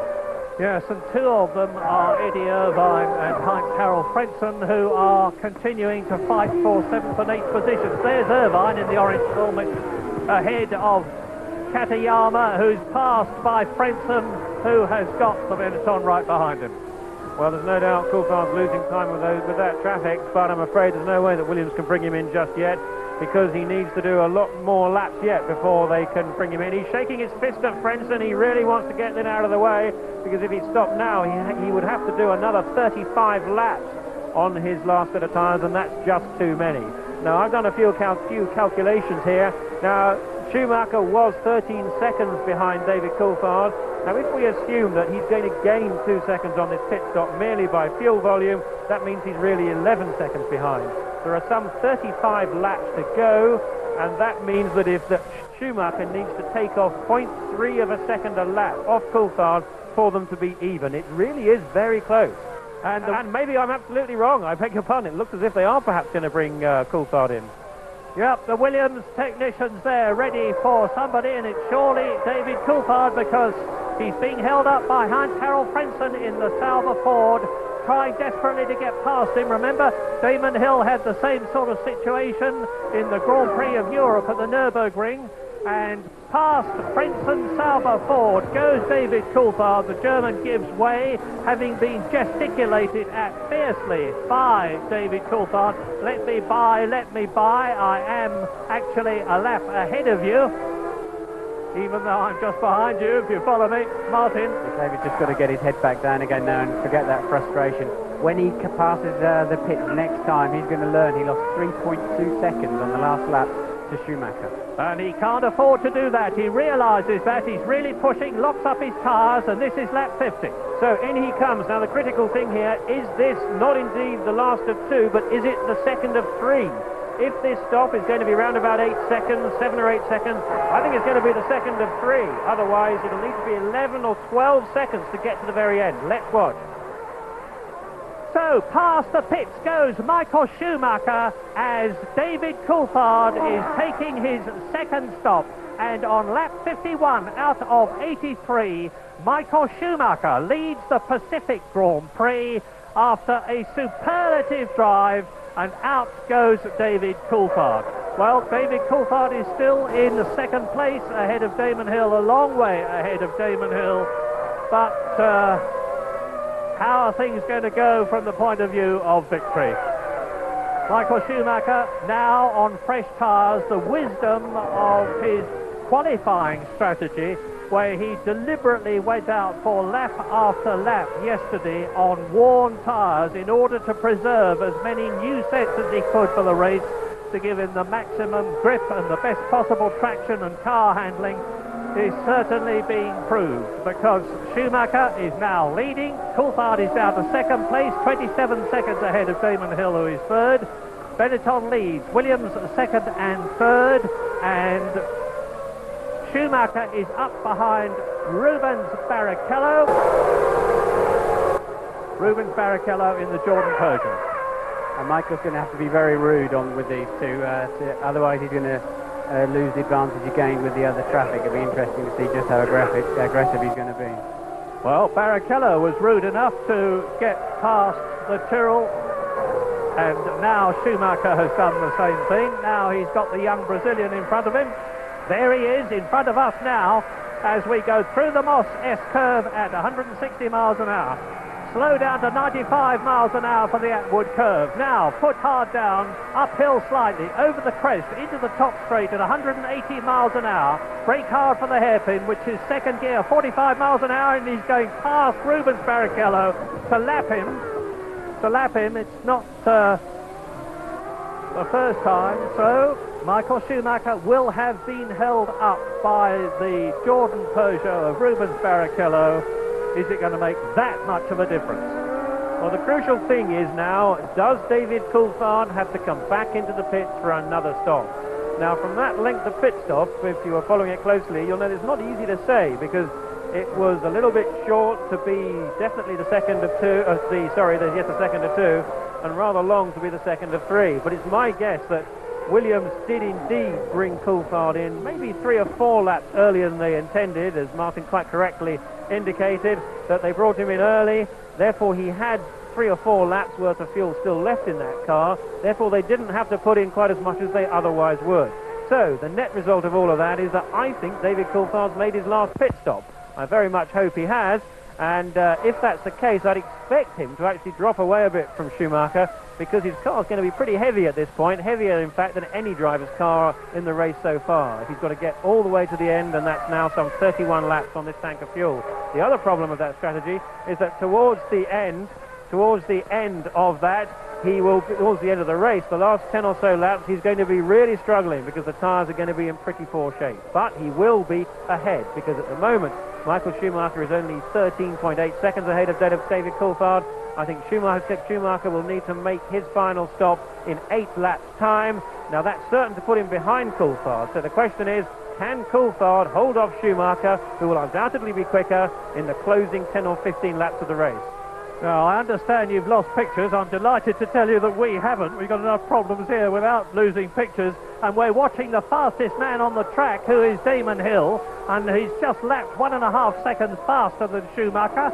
He has just lapped a second faster than David Coulthard. Hill, who is in 3rd position. You've got pictures back, I believe. You're looking at Eddie Irvine in the Jordan, coming in from 8th position. And just to bring you back literally into the picture, Michael Schumacher on lap 54 out of 83 in the Pacific Grand Prix is 15, nearly 16 seconds ahead of David Coulthard. They've both stopped twice. We think David Coulthard may not be stopping again. We think Schumacher, that you're looking at in the lead, will be stopping once more. Damon Hill, 3rd position, fastest on the track, but he is 23 seconds behind behind Michael Schumacher in the lead. So Damon Hill has got a gigantic mountain to climb. Gerhard Berger is in 4th position, 52 seconds behind Schumacher. John Alesi is in 5th position in the Ferrari, 58 seconds behind Schumacher. Johnny Herbert is still in the points. Both Benettons in the points, both Williams cars in the points. The Benettons of Schumacher and Herbert, 1st and 6th. The Williams of Coulthard and Hill, 2nd and 3rd. And in those 4th and 5th places, the 2 Ferraris of Berger and Alesi. So it's the top 3 teams in the top 6 places. And in that last lap, this man, Michael Schumacher, has pulled out 2 seconds over David Coulthard, but he's going to need to keep doing that and more, because he's going to have to do his very best. As Frenson comes into the pits for his second stop, surely, he's going to need to do he's going out, I beg your pardon, he's going to need to do his very best to pull out 22, 23, 24 seconds, somewhere around there, over David Coulthard, so he can get out after that 3rd pit stop ahead of David Coulthard. Quite frankly, if that happens, and the way it's looking, it's quite possible it's going to be the end of Coulthard's chances of winning that race, because if Schumacher gets ahead, he'll just pull away to the flag. Well, there he is on his 55th lap. And there is David Coulthard.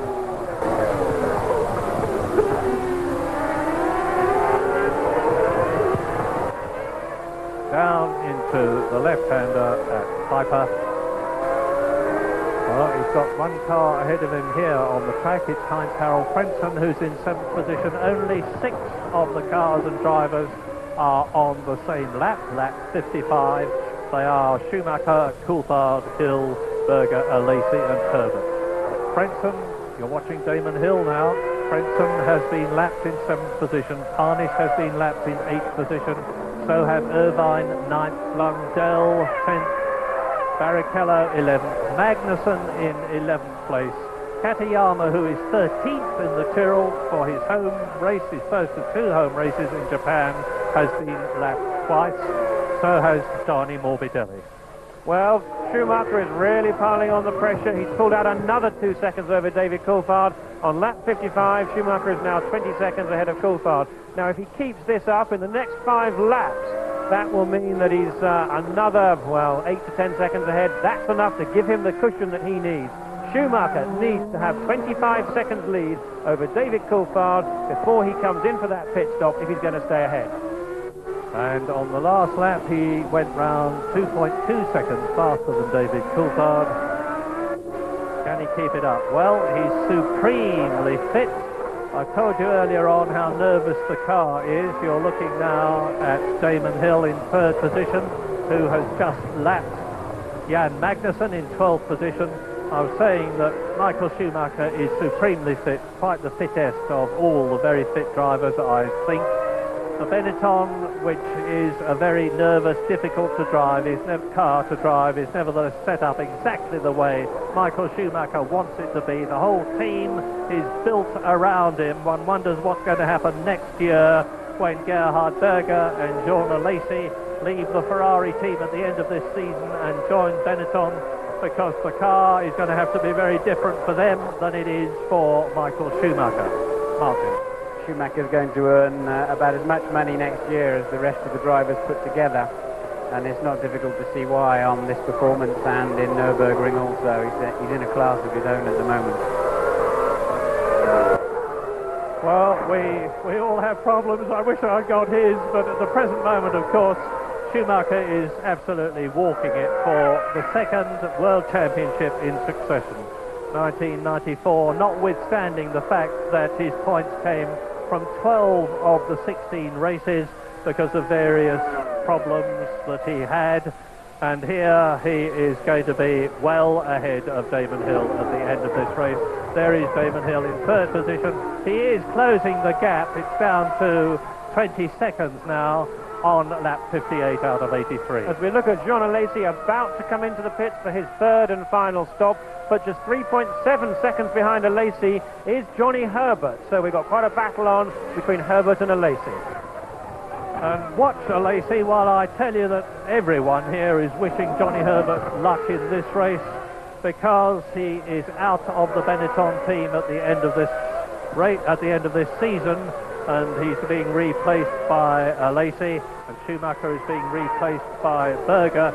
And Johnny Herbert has not yet, as far as we know, got a seat for 1996.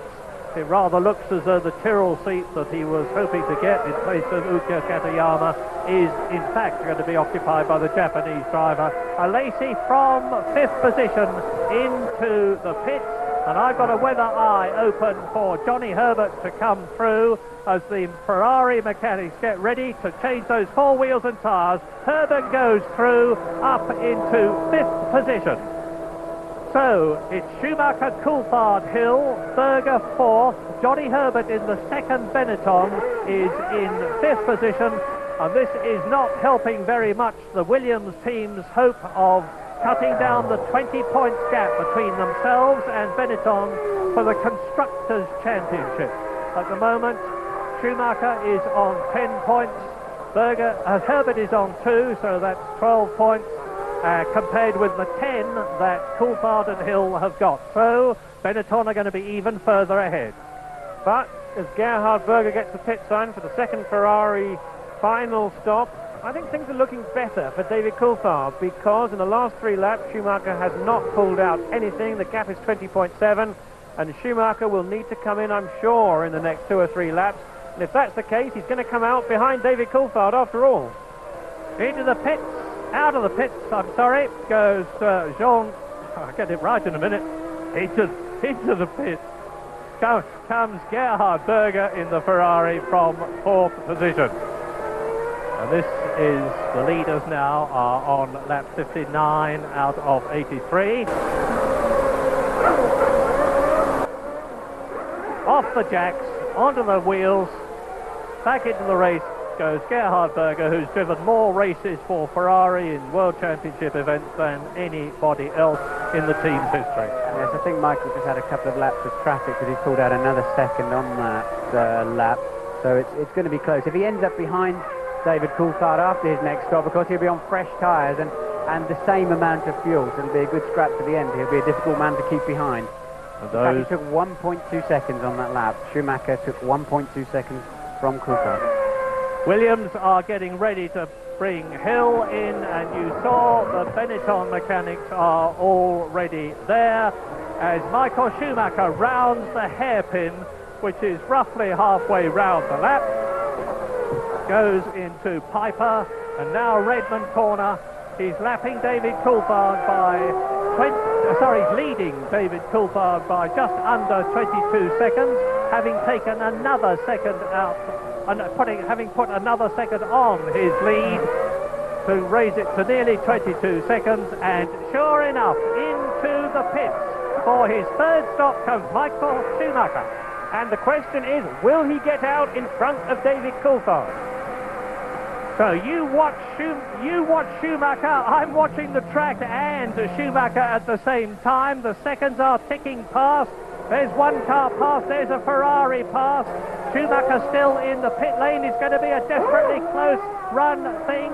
Schumacher blasting his way out of the pit lane, and I look down and he's ahead. He is ahead of David Coulthard. Now he's on tyres which aren't quite as warm as they need to be. This will give Coulthard the opportunity to close up a little, but not, I'm sure, the opportunity to pass. Well, they're not quite as warm, but they are brand new, and that's going to make the difference. I'm afraid it's all over as Damon Hill comes in for his third and final stop. It's all over really now for David Coulthard, because Schumacher is going to be, I'm sure, 2 seconds ahead at the end of this lap, a gap that will then increase by 1.5 seconds a lap for the next few laps. So let's just watch Hill's stop, make sure nothing goes wrong with that. He's currently in third position. He goes. Now, he was 29 seconds ahead of Johnny Herbert, so there's no problem there for Damon Hill in terms of retaining his third position, but it's no consolation to him, because the man above all others that he had to beat, Michael Schumacher, in the hope of keeping his desperately thin World Championship hopes alive, is ahead of him. Ahead of him, leading the race, there is the man who is second, David Coulthard. Hopefully we'll see both of them, Schumacher in the lead and Coulthard in second place, being shot together. There they are. So Schumacher across the line. The gap was 4.6 seconds. And David Coulthard is still, well, it's 4.7 seconds now. So already Michael Schumacher on lap 62 out of 83 has started to pull away, looking good for a superb 8th win out of the 15 races that he will have driven in this year, to be only one victory behind Nigel Mansell's record of 9 wins in one season. As we said, David lost this race in the midsection a full 20 or 30 laps ago, and it's allowed, he didn't have enough pace. It's now given Schumacher track position, and he cannot defend that in any way now. He's just got to play catch-up, and he doesn't have the tyres to do it with. Well, I'm not entirely sure if he lost it in the midsection. I really wonder if it was lost on the strategy, because Williams have been unusual, apart from the Jordan cars, in going for a two-stop strategy. Certainly the theory, as Herbert comes into the pit, now we just need to see if he can get ahead of Gerhard Berger. I think it's highly unlikely, despite Benetton's technique. We'll have a look. But this race really, I think, if it's been lost anywhere, it is with the strategy of the Williams team with David Coulthard. Coulthard started on pole. They knew he was going to have a clear track, but clearly there was enough fuel in that car for him to get to lap 25 before he stopped, when if they'd been going for a straightforward three-stop strategy, they would have stopped him round about lap 18, lap 19, lap 20, as with Damon Hill. Just maybe that was part of their plan, to give Hill a bit of an advantage, but we shouldn't forget that Schumacher, who is now going to win this race, any kind of problem keeping away, but Schumacher was bogged down in the start. He dropped down to 4th place in the early stages, and despite that, he's still, by virtue of a better strategy, with really tactical pit stops, he's now ahead. And a great example of what we've seen so often this year, the fact that the Williams cars can be on pole position, After all, Hill's been on pole or rather, Williams cars have been on pole a great deal this year, but ultimately it's been the Benetton and Schumacher who come out in front when it comes to the racing and getting it right over a full 200-mile race distance. You look at Schumacher, who has now lapped his teammate Johnny Herbert and is closing up on Jean Alesi, who is in 5th position. Martin? Yes, I hear what you're saying on the strategy, Jonathan, but if you're on a two-stop strategy, the big advantage you do have is track position. You should have. The guy on the three-stop has to pass you at some stage, and as we saw earlier in the race, that's not particularly easy to do here once they get in your dirty ear and they get sort of mesmerised behind your gearbox. But nonetheless, that didn't happen, and Shuey is cruising now to what looks like another World Championship, barring mechanical problems or a silly mishap with a back marker. And in so doing, he closes up on Jean Alesi. That is the leader, Michael Schumacher. There is Pedro Diniz, who yet again sees Schumacher go past him. That's the 5th time that's happened in this race. And Schumacher's next target, for the sake of keeping his concentration up, is Jean Alesi. That's Jan Magnussen in the pit lane, stopping from 12th position. It looks as though he's going to finish his first Grand Prix and get very valuable experience in the process, and he might even finish in the top 10 by the time this race is over. There's still 20 laps to go. Schumacher leads Coulthard by 6.5 seconds.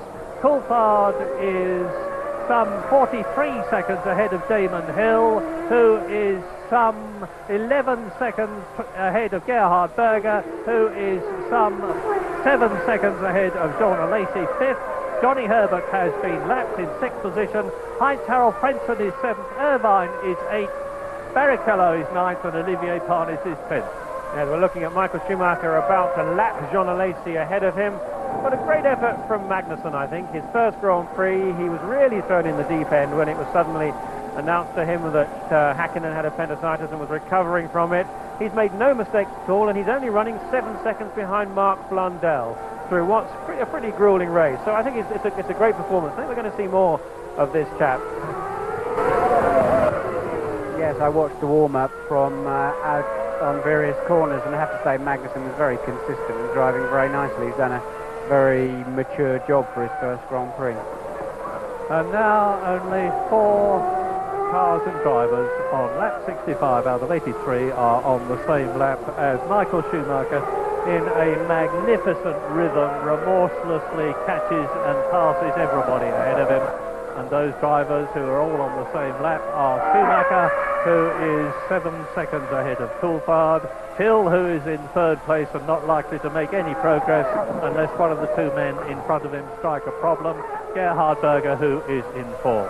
Alesi, you've just seen laps, and just look at Michael Schumacher, literally with his head down in that distinctive way that he drives, right on top of the car. Ferrari are understood to have invested something like £16 million a year in him next season, and it looks as though that money is going to be very well spent. Yes, Schumacher is without doubt the best driver in Formula One, and by quite some margin. There's no doubt about that. But of course, he is, albeit the most important, but a member in a team, and the Benetton team really have been superb. And I think that the refueling that we've seen for the last 2 seasons really has opened a new dimension of teamwork to Formula One these days, the fascination of it, the opportunity that it provides, because if it wasn't for the refueling stocks, we wouldn't have seen Schumacher and the Benetton team being able to optimize their situation and get ahead of Alesi and Hill in the early stages. But to give us an example of just how efficient they are, with Schumacher's pace on entry into the pit lane, how fast he gets coming out of the pit lane, and also, of course, fundamentally how slick the Benetton team are. If we look again at this length of time that the leading drivers were in the pit lane on that final stop, when we know they would all be putting in the same amount of fuel, roughly 55 litres. Damon Hill was 25.7 seconds, start of the pit lane to the end, to include the stop. Jean Alesi, 25.3. Gerhard Berger, 26.4. But Michael Schumacher, 24.2. He gained 1.5 seconds on Damon Hill for the same amount of fuel going in the car. Riding with David Coulthard, who is about to lap Johnny Herbert, who is 6th. If Michael Schumacher gets out of his car at the end of this race without a bead of sweat on him, I'm going to go and slap him personally. He will, Martin, he will, he always does, and he will bound about on the podium the way he always does, and it's delightful to see a Grand Prix driver who is really happy with life and enjoys his success as Schumacher does. Coulthard has now passed Johnny Herbert and lapped the man who is in 6th position.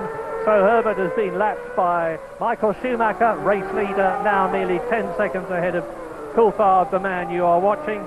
And it looks as though David Coulthard is going to have his 4th second place of the year, having already finished there in Brazil and Germany and Hungary.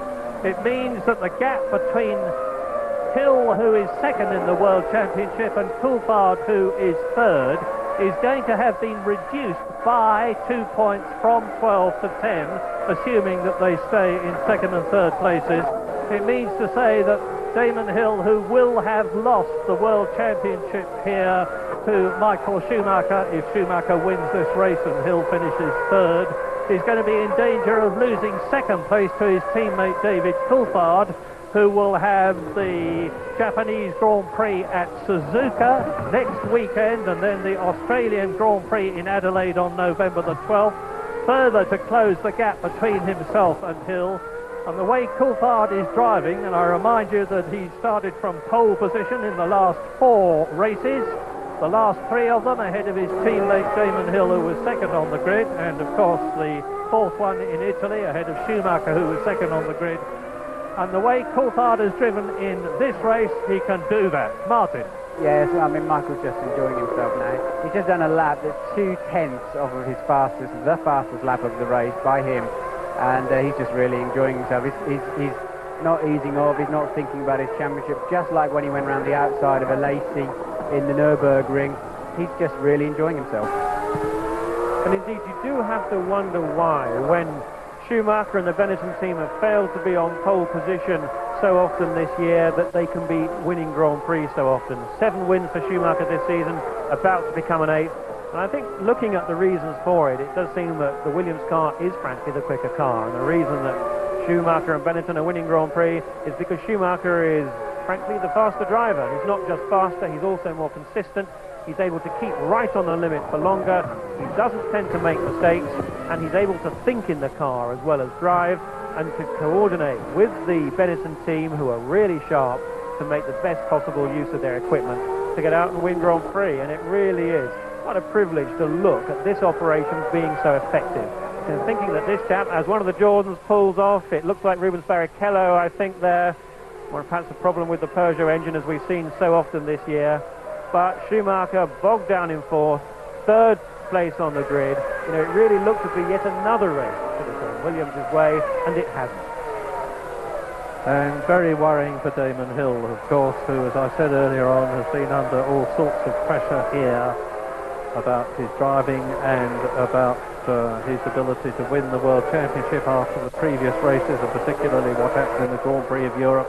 He's going to have been comprehensively beaten by Michael Schumacher and David Coulthard, because he's now 54 seconds behind the race leader Schumacher. He's 42 seconds behind Coulthard as you watch this replay of Rubens Barrichello retiring from 9th position on lap 69 and very sadly walking away, leaving his teammate Eddie Irvine still in the race in 8th place. That's Schumacher.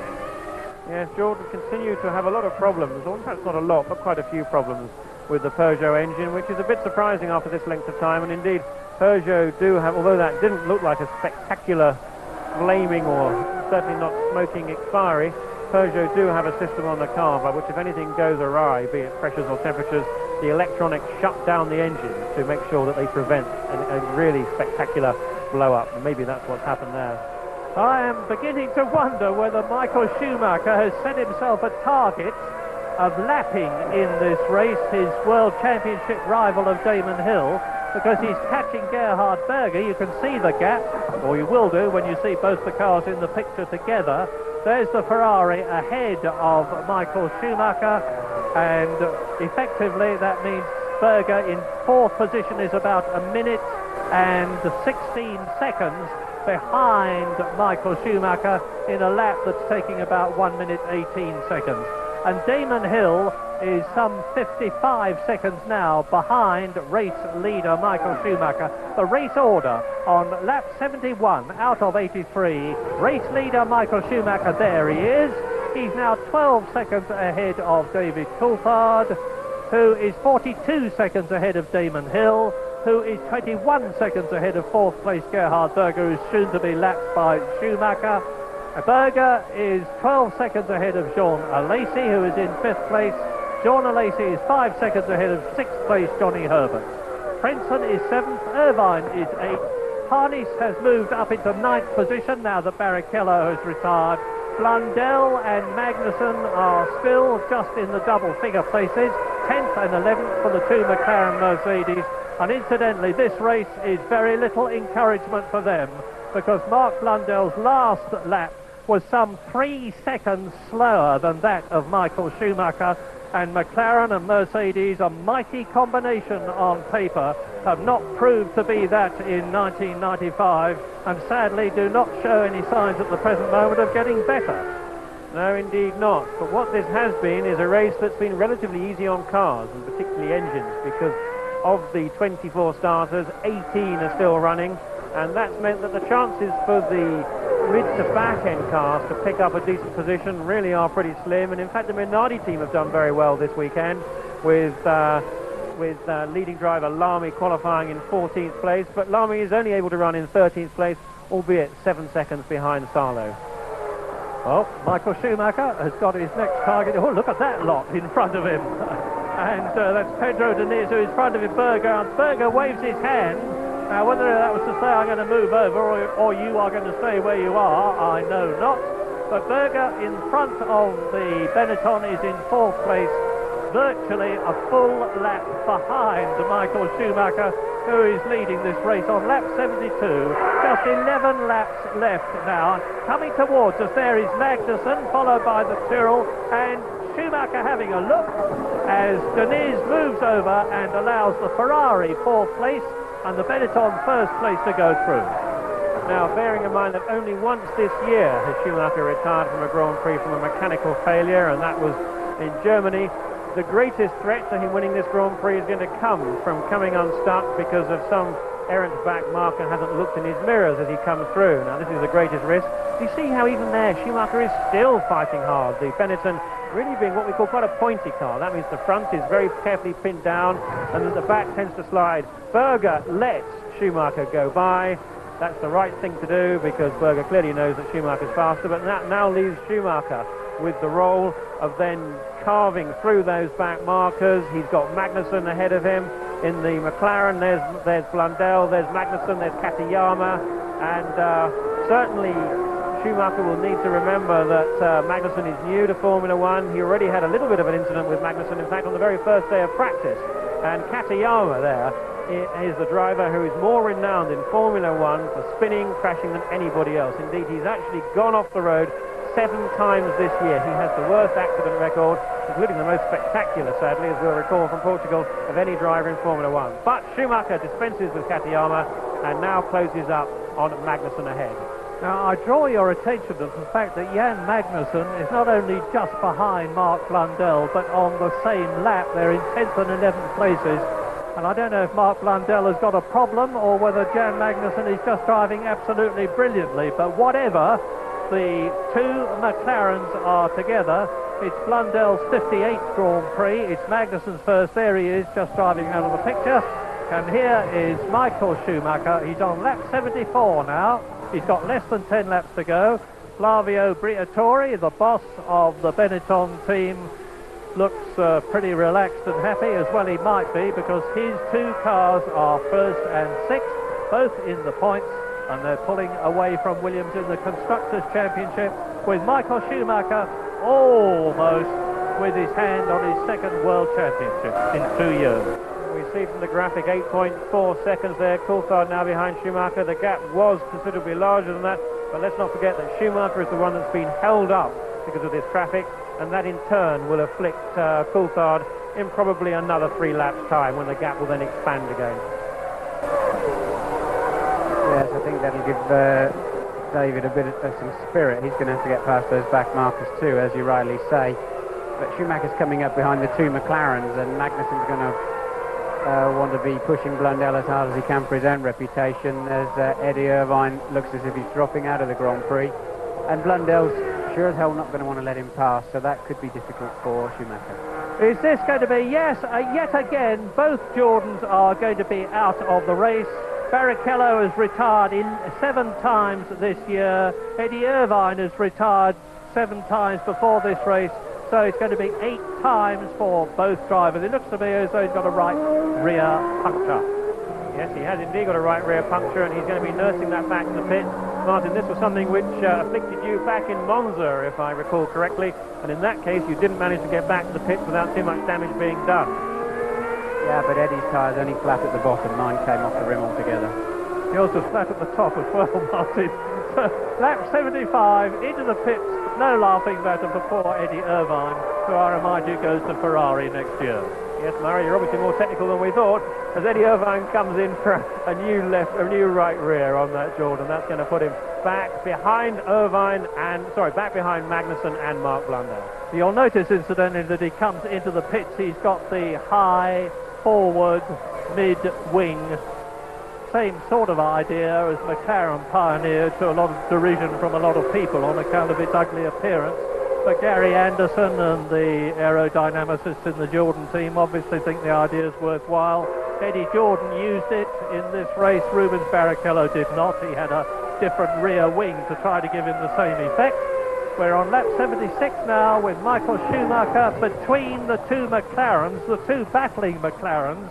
He's passed Magnussen, and it looks to me as though David Coulthard is making a super advantage of the traffic, and he's closer, I do believe, visually anyway, to Michael Schumacher than he was the last time I saw them close together. Now this is lap 76.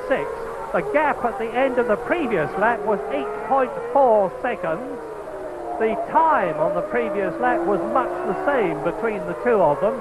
Coulthard is certainly on 6 points at the present moment. Schumacher is on 10. Damon Hill is still third, but just not in the running at all. And Schumacher is being held up.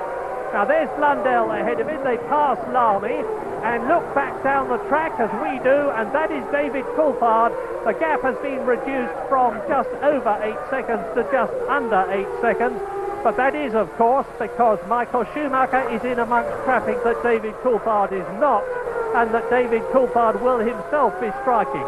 So unless Coulthard has more success in getting through the traffic than the utterly ruthless and determined Michael Schumacher does, he's famous for his ability to carve through traffic, the gap will be returned to what it was before when Coulthard hits that traffic.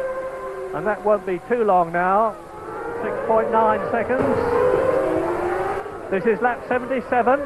Coulthard really going for it. He's fighting right to the end of this race. Now there is Schumacher. He's got ahead of both McLarens. Meantime, Magnussen has closed up on Mark Blundell, who is in 9th position. This is a magnificent Grand Prix debut for Jan Magnussen, who has been driving for Mercedes-Benz in the touring car Class 1 category this season, the DTM and the ITC series, and he finished second. And now the gap was 7.9 seconds on the previous lap. Schumacher is through. Coulthard goes across the line in second place, still a long, long way ahead of his teammate Damon Hill. Into the right-hander at first corner, and we wait for Hill to come through in third position. Well, there's no doubt about the fact that Coulthard is closing up on Michael Schumacher, who's now got a clearish track ahead of him. But I don't think that in the 6 laps that are left, including the one they're on, Coulthard is going to be able to get to grips. I'm sure he's not with Michael Schumacher, because remember, there's the Blundell-Magnussen battle behind Michael Schumacher that Coulthard has got to catch and get past. That is the world champion, the first ever world champion for Germany in Formula 1 Grand Prix racing, Michael Schumacher, who did so well last year in very difficult circumstances, some of which were not entirely his fault, and who has done brilliantly this year. It looks like his 8th Grand Prix win of 1995 coming up and are not very happy, I'm sure, Frank Williams, as Ross Brawn, the top designer and chief technician of the Benetton team, looks happily at Michael Schumacher going through. He's on his 79th lap now. Martin? I think Frank's a bit sad that Benetton are taking, if the cars finish in these positions now, Benetton will take one further point from Williams in the Constructors' World Championship, which is much more important to those constructors than they'd have you believe.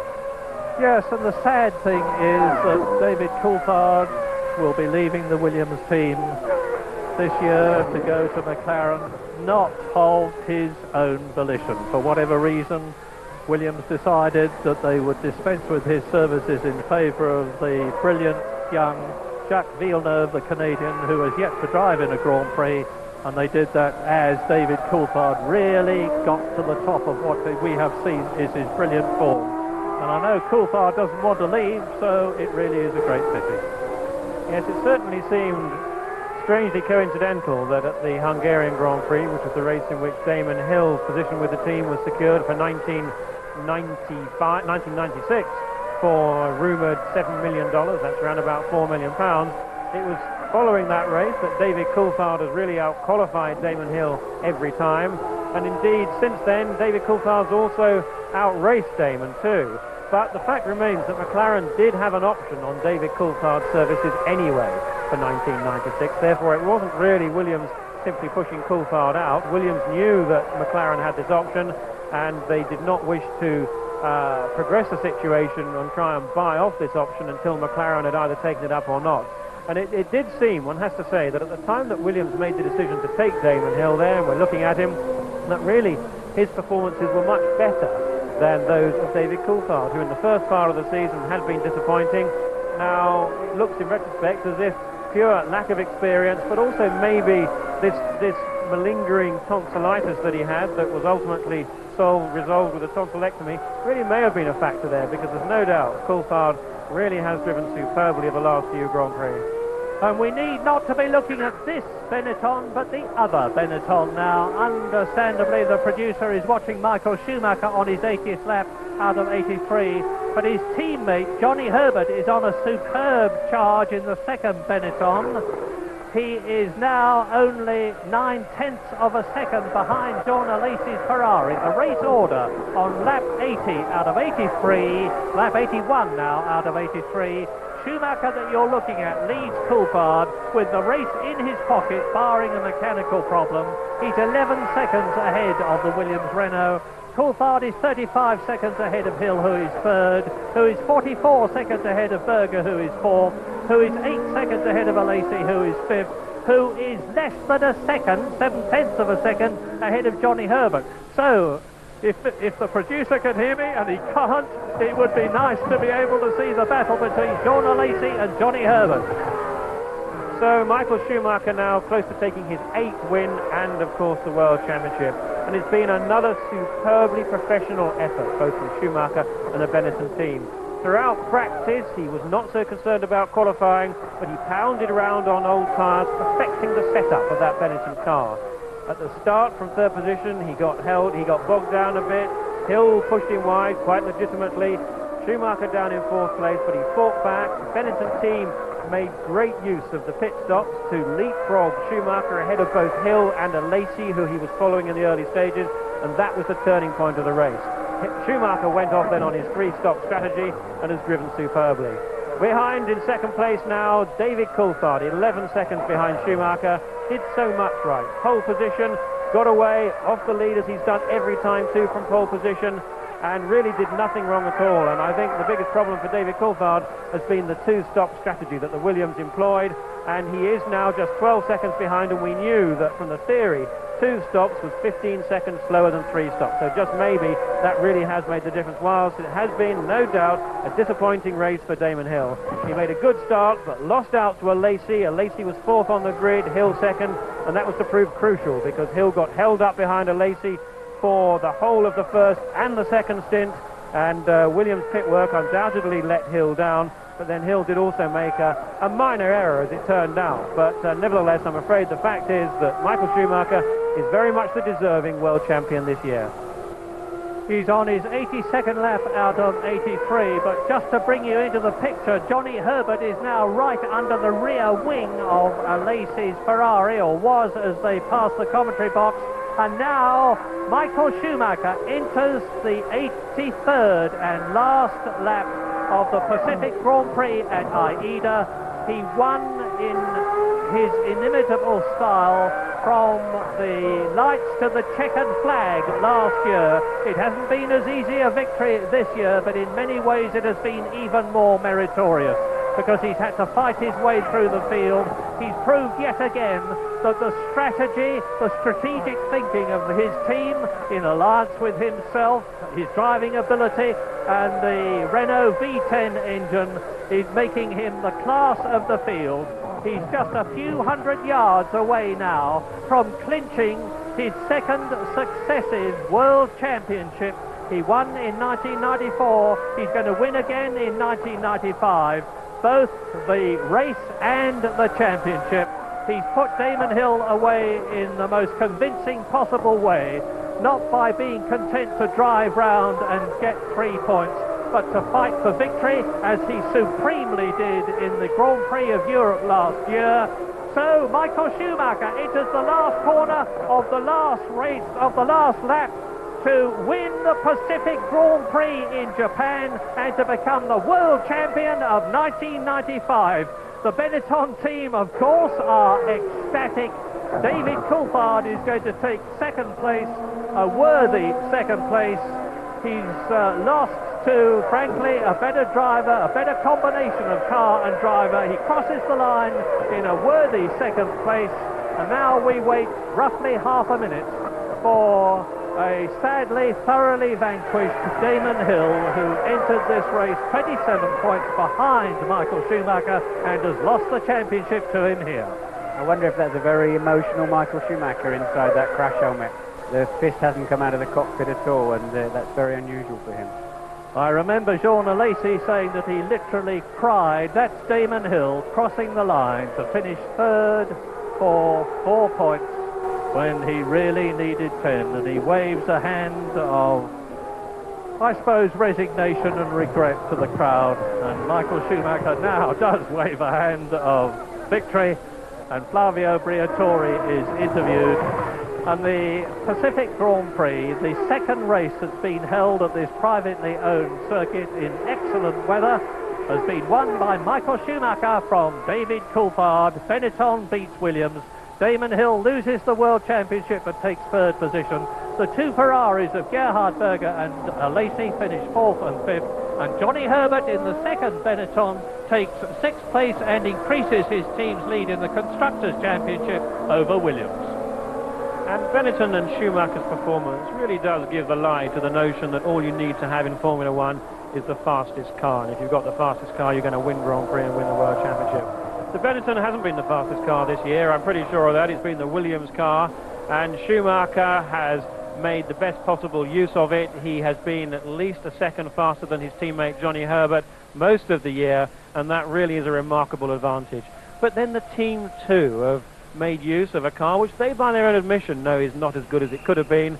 With this superb strategy, the tactics, they really do make the very best use of the package from every area. Driver, setup, and strategy too. And I'm quite sure that next year, when of course they won't have Schumacher, they're going to have Berger and Alesi, who I think will probably benefit from the more disciplined approach that Benetton will provide them. I'm sure they will learn this year too from the Williams car, and I think they're going to be quite a threat next year too. Well, Schumacher, of course, will be very much that with Ferrari. The new V10 engine has been going very well in testing, but he is world champion. The team are ecstatic. And so is Flavio Briatore. Well, he's done it. His 8th win. He won in Brazil, in Spain, in Monaco, in France, in Germany, in Belgium, at the Nürburgring, and now here in Japan. Michael Schumacher is the world champion of 1995, as he was the world champion of 1994.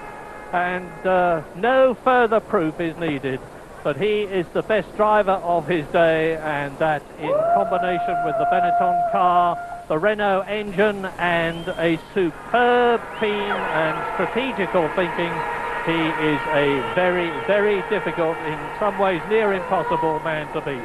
And as I've said before, how wonderful it is to see somebody who has done well in a Grand Prix and is not ashamed to show it, to smile, and when he gets onto the podium, I'm sure he will be throwing his arms out to the crowd.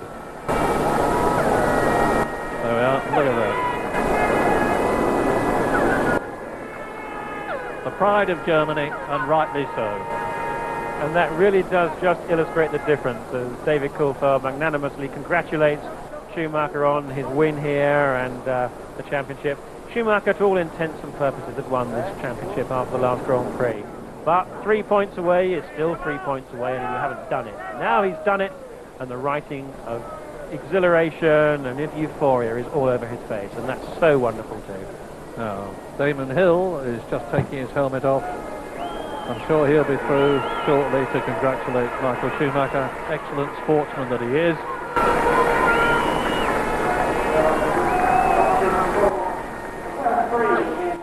Into the Parc Fermé goes the car for the final scrutineering, and a disconsolate Damon, knowing that his last hope, a very slim hope admittedly, with 30 points to be won when this race began, and he was 27 points behind Michael Schumacher, has disappeared. He lost the World Championship in the last race of the series to Michael Schumacher, with that controversial coming together at Adelaide and the Australian Grand Prix last year. And this year, well, Michael Schumacher took the lead in the championship immediately in Brazil after the contention about whether the right fuel had been used had been resolved. Damon Hill took the lead in the championship at the San Marino Grand Prix. Then Michael Schumacher took it back again, and he has held it all the way through the series, from the 4th race to this, the 15th race of the 17-race series. I think this World Championship will mean a great deal to Michael. I think he felt very much that the championship he won last year was under a cloud and discredited in some ways by for all kinds of reasons. And I think he'll put a lot of those things to bed now, and he'll be very, very happy with that. I think that's a very good point indeed, and I think there were a number of doubters last year. There were a number that felt Schumacher's championship had become by virtue of cheating or alleged cheating from the Benetton team. And I think this year's championship really does go to prove that that wasn't the case. Simply, they did a remarkable job with the package they had. They had the Ford engine last year.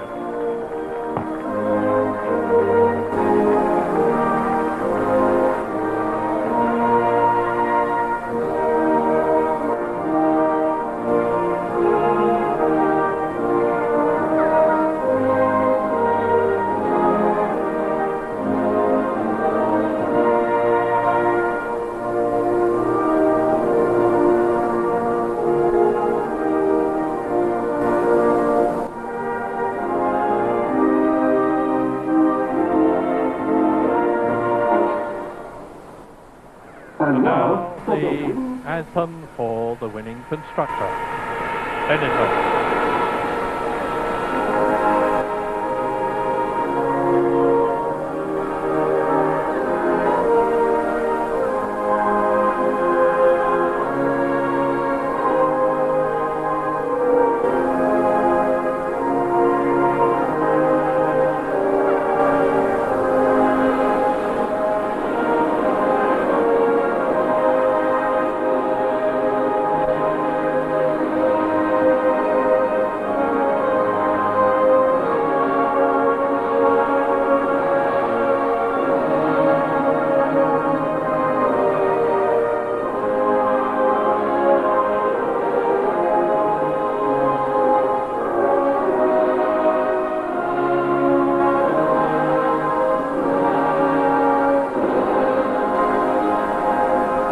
The trophy to the winner and the new world champion will be presented by Mr. Shiro Nagano, who is the governor of the Okayama prefecture that took such a dreadful battering in the Kobe earthquake, and which has made a magnificent recovery to see this superb day at Aida, at the Pacific Grand Prix, postponed by 6 months from its previously intended date.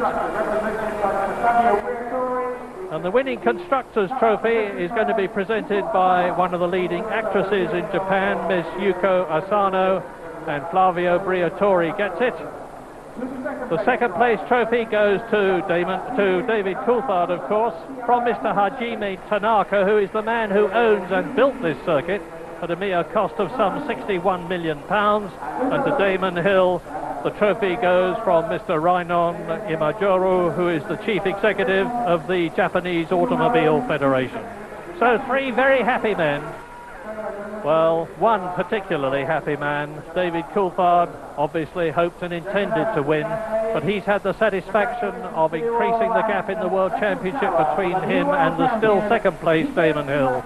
Damon Hill has not, frankly, got a lot, sadly, to be happy about. He's failed to maintain his World Championship hopes, and he has seen his teammates get closer to him for second position.